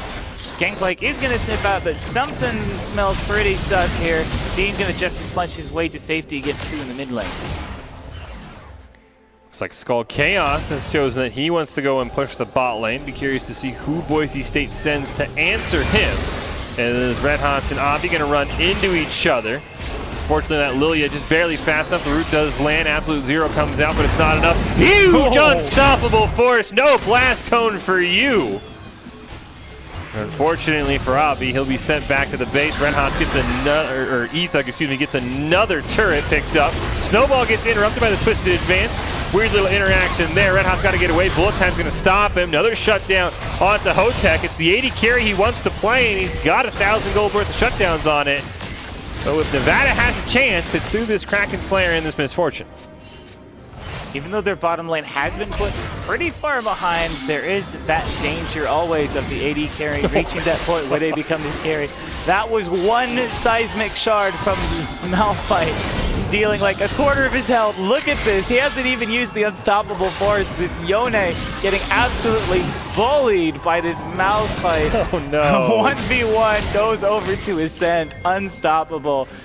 Feeling like a wet noodle when you're playing a hard carry is the worst feeling in the world. I thought Boise State did a really good job of Ascent, also one of those guys who has a very wide champion pool, has to with his one trick, if you will, the Rumble always banned away, proving that he's definitely more than a one trick, pulling out this AP Malphite to not only just absolutely hard counter Skull Chaos in the early game, but now get to the point where there's really nothing that Yone can do. It's almost the opposite. I mean, last time it was Skull Chaos who could 100-0 Ascent at any moment. Now Ascent, as we just saw, can just bully Skull Chaos out no matter where they are, even without his ultimate. More importantly, if he can do that to Yone, think of what he can do to other members of the team. Ethug is going to get protected by this hero's entrance. And here comes the rest of the team. They are going to be able to continue to siege if they want. They do have all 5 members. Ascent looking around for a sneaky Unstoppable Force. If he catches multiple members of Nevada, I shudder. Oh, speaking of Unstoppable Force, he does find Endpoint here. I think even with his full combo, not able to get through this tanky Malphite, they're going to give it to Red Hots here. Meanwhile, Ethog going to get some damage down on that mid turret. One more turret is going to get destroyed by the Gangplank in that top lane. So maybe sacrificing 2 lanes to let that Gangplank get a little further ahead. Not a bad idea, but not a great one. I do think in that fight, Ethug was able to ult away the lullaby from Avi to avoid the sleep, which actually was pretty impressive and kept him alive. As you see, a teleport comes out from Boise State. Looks like Ascent want to go into mid lane. Twisted Advantage is going to Lamp. Now Fire Stuff caught all alone. Boise State will easily 1v4 him. Endpoint not pushing turrets into the fight, realizing maybe why he stayed away, as an Absolute Zero is going to hit him. Unfortunately, Avi comes slamming down on the Red Hot. Team trades 1-for-1. Justice Punch going to miss. The turret is the only thing protecting Nevada right now, so Boise State will disengage with a 1-for-1. Dragon spawning soon. Red Hot should be back in time. They don't have the Unstoppable Force for this, but I don't think they need it. Oh, no, they do. Never mind. I spoke too soon. Shutdown goes over to Dean. He is caught under the tower. Flashes over to try and escape. actually gets away with a sliver of health. My goodness, Boise State now has full priority on this dragon, which will be spawning very shortly. Lilia going to be on the other side of the map. She is a very quick jungler, so something to watch out for, but if Boise State wants it, I don't think Nevada can do anything about it. Yeah, the one thing that is interesting to note is despite the fact that Boise State is commandingly in the lead in terms of kills, 19-5, it's not even a 4K gold lead for the Broncos. I mean, a lot of that is how well Endpoint has been playing this matchup after we sort of reminded him a little bit of what you're supposed to do against Shen in terms of 175 CS. I mean, you see right there, he has a 3,000 gold lead on his lane opponent. That is insane to me. It basically is neutralizing the lead Ethug has over Hotek. So, I mean, Endpoint is single-handedly keeping his team in this game right now. And without him, there's not much Nevada can do, so Ascent says, how about an unstoppable force? He's running out of damage, though, so he's going to have to disengage. Oh, the seismic charge from downtown. Unfortunately for Endpoint, there's really not much more he can shove unless he's shoving inhibitor turrets, and now Boise State will retreat. But he did a really good job of keeping Nevada in this game. If he didn't play this matchup right, this game would already be over at 20-5. Definitely, and a lot of that gold is coming through not just the farm, but through the objectives on that gangplank. But also, keep in mind that Boise State, as they've been getting these eliminations, has been targeting the same target. We see the Justice Punch into the taunt. 2 tanks into this Yone. Unfortunately, he's so far behind. Goblin gonna pick that one up, and now Boise State able to pressure that top side turret. Boise State coming out with a vengeance here in game number 3. Basically proving that when all 5 members of the Broncos are there, they feel like they are the best team in the Mountain West, and with good reason. The currently dominating performance over Nevada, though I will have to say, Glovely, last time Boise State was in this spot in game 1, they picked up Baron and then got clean aced. So Nevada still has a way back in, and I think it's on the back of Endpoint and Hotek. Because right now, Skull Chaos at 0-6, we talk about sweep the leg. It's actually the Yone who has had his legs taken out from under him. Speaking of sweep the leg, we have an engage from members of Boise State. We committed an ultimate for that. Why? Boise State maybe a little bit overkill there. Oh no. Oh no. Oh, don't do it to him! No! He couldn't even get the ult off! They have families! Oh my. Nevada has clearly awoken something in Boise State. The Broncos have no real plan of slowing down, as they're going to pick up the Baron. There's a dragon spawning in a few minutes that Boise State should be able to pick up a Mountain Soul for, which they'll be more than happy to add to their repertoire of tanks as the crucial Baron goes on all 5 members. But you start to look at Nevada, Glovely, and you just start to wonder, where's the comeback going to come? Because Skull Chaos, he's worth more than a cannon minion at this point. I'd be impressed at 0-6.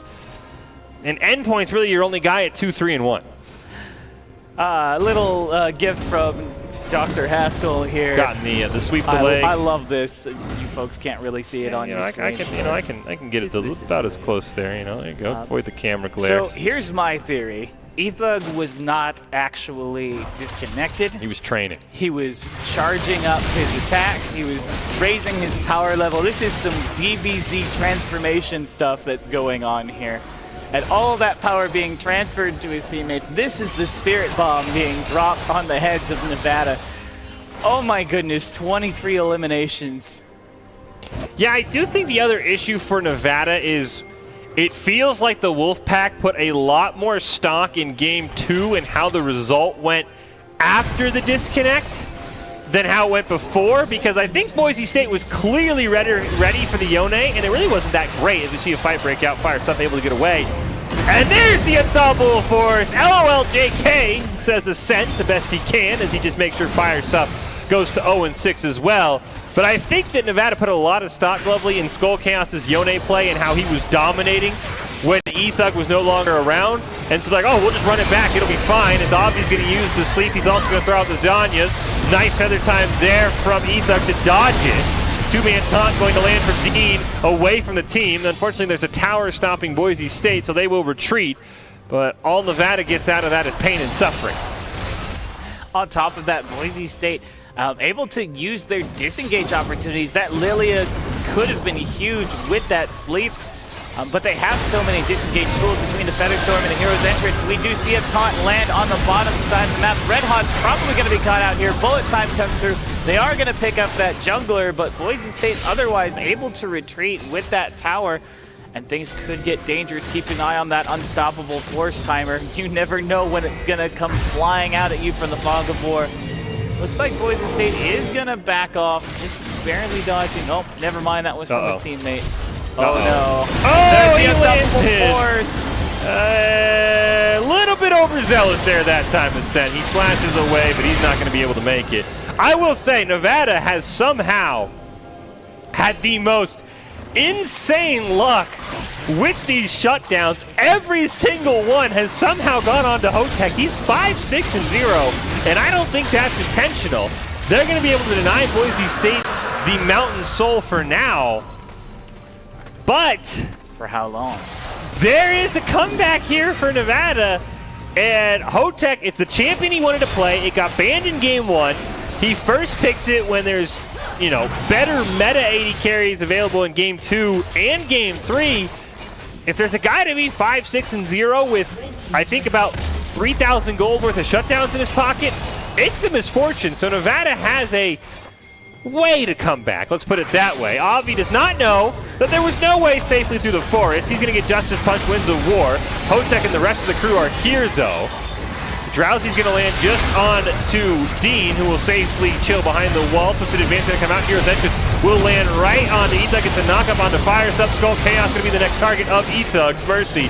And unfortunately for Nevada, not much you can do with that Zhonya's. It's a double kill for Goblin. It's a double kill for Ethug, and Boise State trying to shut down any hope Nevada has. I gotta say, they're really getting their revenge from game 2 here. Yeah. Boise State continuing to dominate across the map here. Actually now tanking the turrets. They know they can afford to. Ascent there, just kind of walking through the base, warn you off like, yeah, I've got unstoppable force up. What are you gonna do about it? You want to get one shot? Come here. Endpoint? You don't have flash up. Boise State's gonna get the mid inhibitor. They're gonna get the top inhibitor turret. Don't know if they're going to be able to get the top inhibitor. Doesn't look like it. And they're going to back safe and sound. No real objectives up on the map to fight over yet. And the gold lead over the last 7 to 8 minutes is ballooned to nearly 10K. At this point, you got to wonder, how much is Nevada going to practice their frame stance after this game? I think the Collector is interesting on Endpoint in the fact that I think that might be better served on a Misfortune, as Hotech's going to pick up the Infinity Edge as well. I mean, clearly Hotech's been picking up all the kills. He has gold to spare. Now he is 5-7 with 204 CS against 7-1-9, 290 for Ethug. But I think the Collector might be best served on that Misfortune. Both of them are fine, but I think a Collector on Misfortune might be a good play. They did spot that Maokai backing. Unfortunately, not able to close in. Gangplank in the top lane, but Dean not going to follow up without some help here. He is going to engage now with the Justice Punch. There's the taunt. He has help. Here's Ethug and the snowball. It's not necessary. Ethug on a killing spree now. 8-1-9. Meanwhile, on the other side of the map, Goblin full engaging onto this Yone, who's so far behind, 0-7. Terrified of the Shen. Yeah, like I said, I think Nevada may have put too much stock in this Yone. He might have been better served chilling on the bench next to his brother Yasuo, who hasn't seen play in quite a while either, as Boise State's going to hop onto that Baron. No real contest. I mean, what was that? What? I think Goblin just kind of stood there and watched like, okay, you burned your ultimate, now what do we do? You burned your ult, like you're not gonna kill me with it. You're barely gonna kill me. You're probably not gonna kill me without it.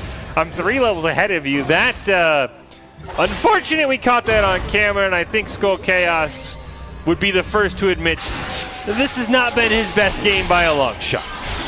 Definitely not. Oh, no. I feel bad. Oh, no, do it to him. This He's giving up. Cruel. He just stops. He's holding the S key down. He has stayed in place. 0-8-2 on that Yone. Boise State, there's a huge unstoppable force going to land onto Avi. It's a double kill. Bullet Time's going to come out and do as much damage as he can. Ethug incredibly low. Shutdown goes over to Endpoint. Hotek now chasing for a pill on the Goblin. Absolute Zero is going to be enough to eliminate him. Fires up, forced to flash away, but I don't think he's going to get anywhere. Now, Boise has to be careful. There is a collector on Endpoint. He's able to pick up one, not quite another one. Hero's Entrance going to be used, but a nice stop by Fire Sub. Justice Punch just misses, and Maokai's now trying to buy time and stop these Baron minions. Another Justice Punch is going to miss. Max range, Max Pixel taunt. Ascent meanwhile beating down that inhibitor. Boise State probably not able to end with the health bars, but at least able to make sure Nevada's comeback is very, very, very far away. I mean, it looks like Dean is going to stick around. He's not scared of this Yone despite being at half health now. Dodges the initial Q. Eventually that Yone's going to have to turn around. Justice Punch, yeah, denies the Yone the ability to come after him. That whole time he's got Baron buff minions hammering on the base. Here he comes could be Lilia. cut out now. Lilia moves awfully fast. He doesn't quite close in. Teleport. Oh my goodness. There's the taunt. Is he going to stay Oh, alive? no! Yes! I can't believe this! Pops the Zonia's hourglass to stay alive, but Goblin is unstoppable now. 5-1-12. Absolutely dominating with the ability to teleport across the map and help his teammates out. There was no way Dean was supposed to live that. Zero possibility, and still Boise State now going to pick up the Mountain Soul. I don't know how Nevada kills another person at this point. Just the sheer durability on Boise State has allowed them to like face tank a bullet time at this point in the game. Yeah, I don't know how they get through it either. Bullet time, Cannon Barrage, Lilia sleep onto all 5 members, and maybe one dies, and then Boise State picks up the ace is maybe what I'm feeling. But I think we can all agree the Broncos definitely sending a message for Game 2. I think this game could have been ended probably about 4 minutes ago, Glovely, but they're padding the stats. Ethug, as far as I know, the kill leader in the Mountain West by a decent margin. This game's going to help.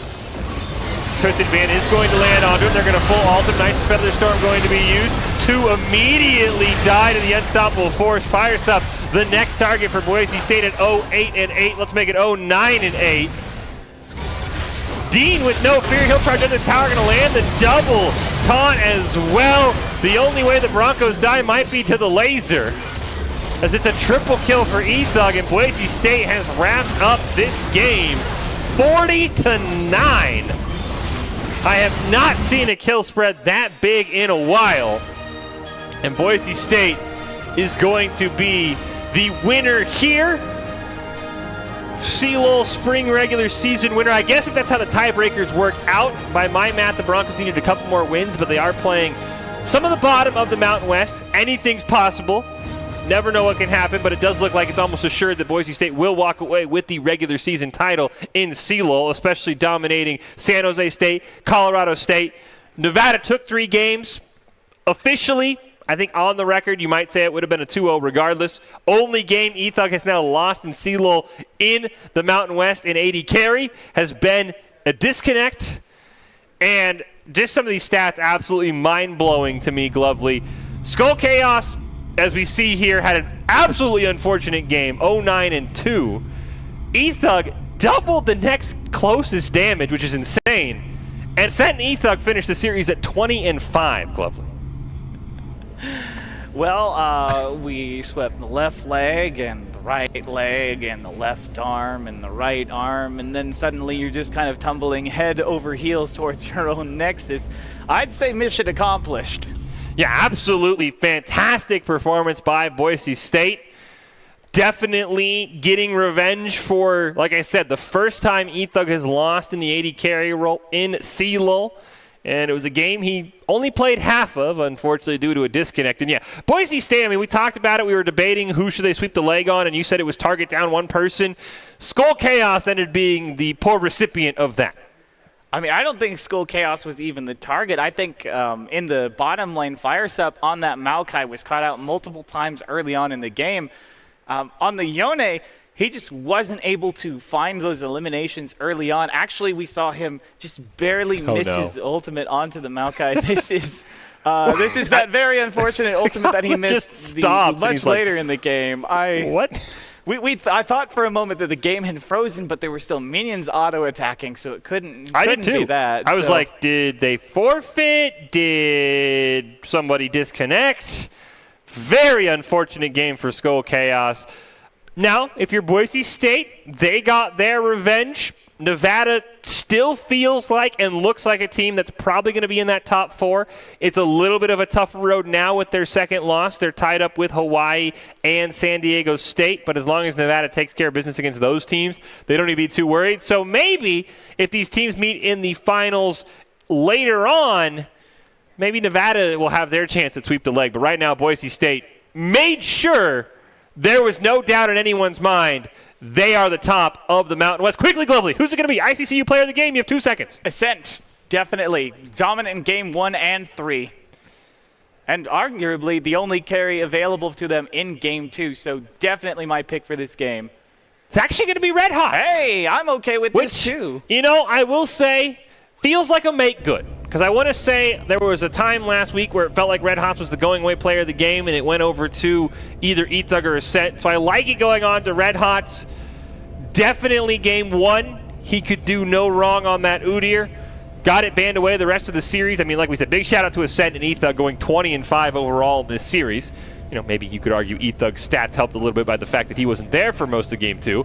But yeah, Red Hot's a very true deserver player of the ICCU player of the game. As we talked about, he has played almost, I guess, I don't actually know if he's played support. I thought I had said he played every role competitively for Boise State. I don't think he's played support. He basically has. He's played top lane Yumi, so we'll count that one unofficially. But he has played everything for Boise State when they've asked him to. He's moved to the jungle with this new comp, and I'm not going to say he's Ethug level, but he has definitely made sure Boise State feels like they have not lost too much of a step as Ethug's rotated down into the AD carry, played that admirably, and Goblin's done a great job in the top lane, just ulting on top of Ethug. I mean, that's really what most of the top laners at Boise State have been asked to do. So a huge congratulations, Red Hots, the ICCU player of the game, Idaho Central Credit Union, who is a great player, makes a team more successful, just like they're helping their members achieve financial success. Red Hots, your ICCU player of the game for the Broncos' 2-1 win over Nevada here in CLOL.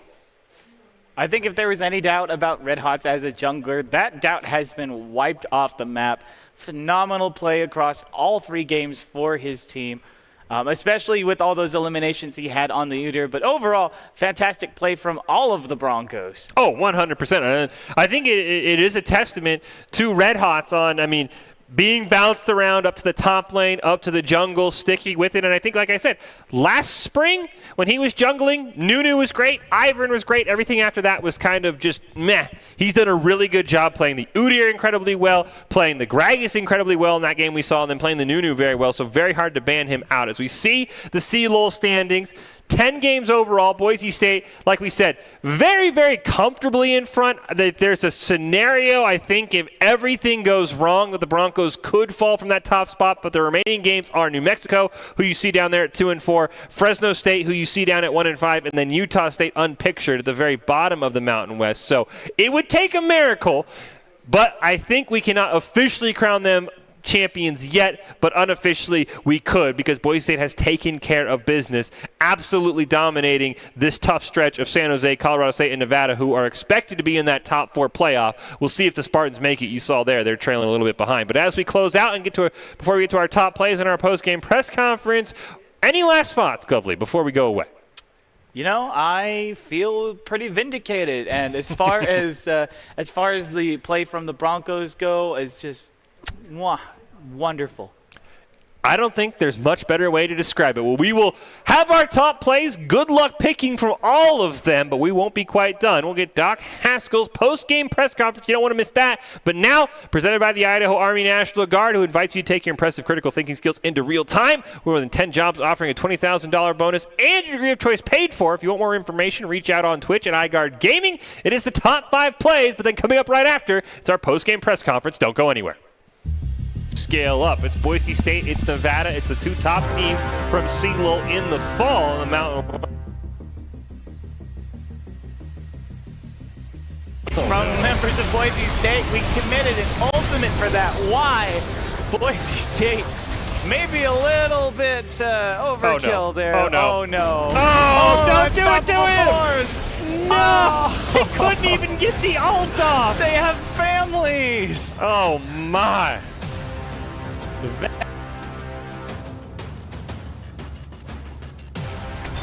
Drowsy's going to land just on to Dean, who will safely chill behind the wall. Twisted Advance going to come out. Hero's Entrance will land right onto Ethug. It's a knock-up onto Fire. Sub-Skull Chaos going to be the next target of Ethug's Mercy. And unfortunately for Nevada, not much you can do with that Zhonya's. It's a double kill for Goblin. It's a double kill. Gage uses the wall to force the flash. Here comes the Ornhorn. Hodoto gonna get taken out. Ascent now taking out Endpoint as now Boise State diving underneath the towers. Ethug picks one more up for himself. They're gonna get this inhibitor for free.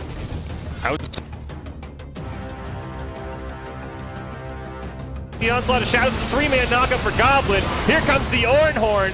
Skull Chaos, the first one to fall. The Ascent's going to get revived there by Zillion. And it looks like we've learned that the Zillion takes effect before the Anivia A. There's a nice flash there from Hotek just out of range. Nevada.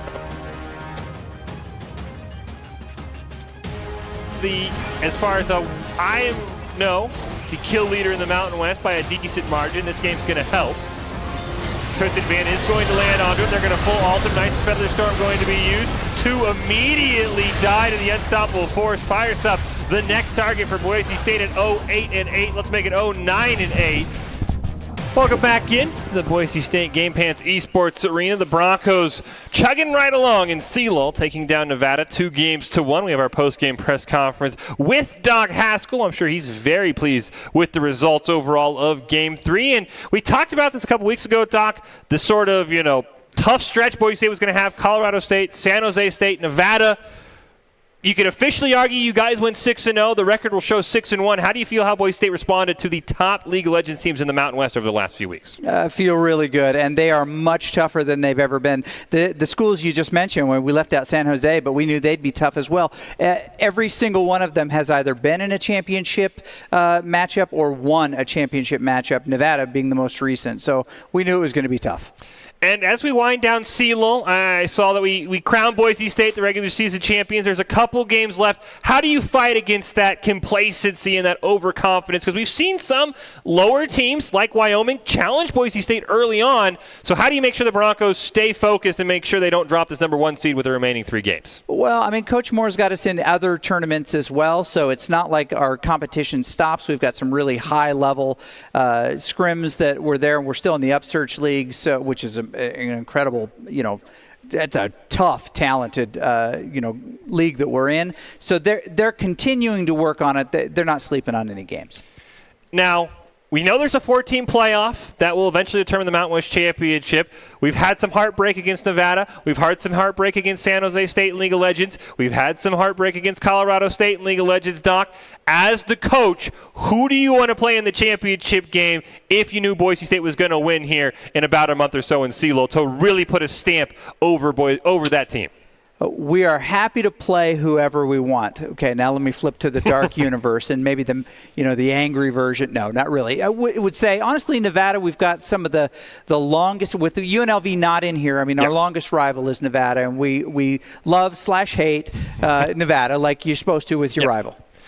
Hey, these were the top 2 teams in the fall. Maybe they're going to be the top 2 teams in the spring. We know Boise State's still on top, and Doc, I know you've got to be happy. Let me ask you, who would you love to see in that matchup? I'll be honest, Colorado State, because I have never sat here longer and been more sad than when they beat us in that 5-game series last spring. Yep.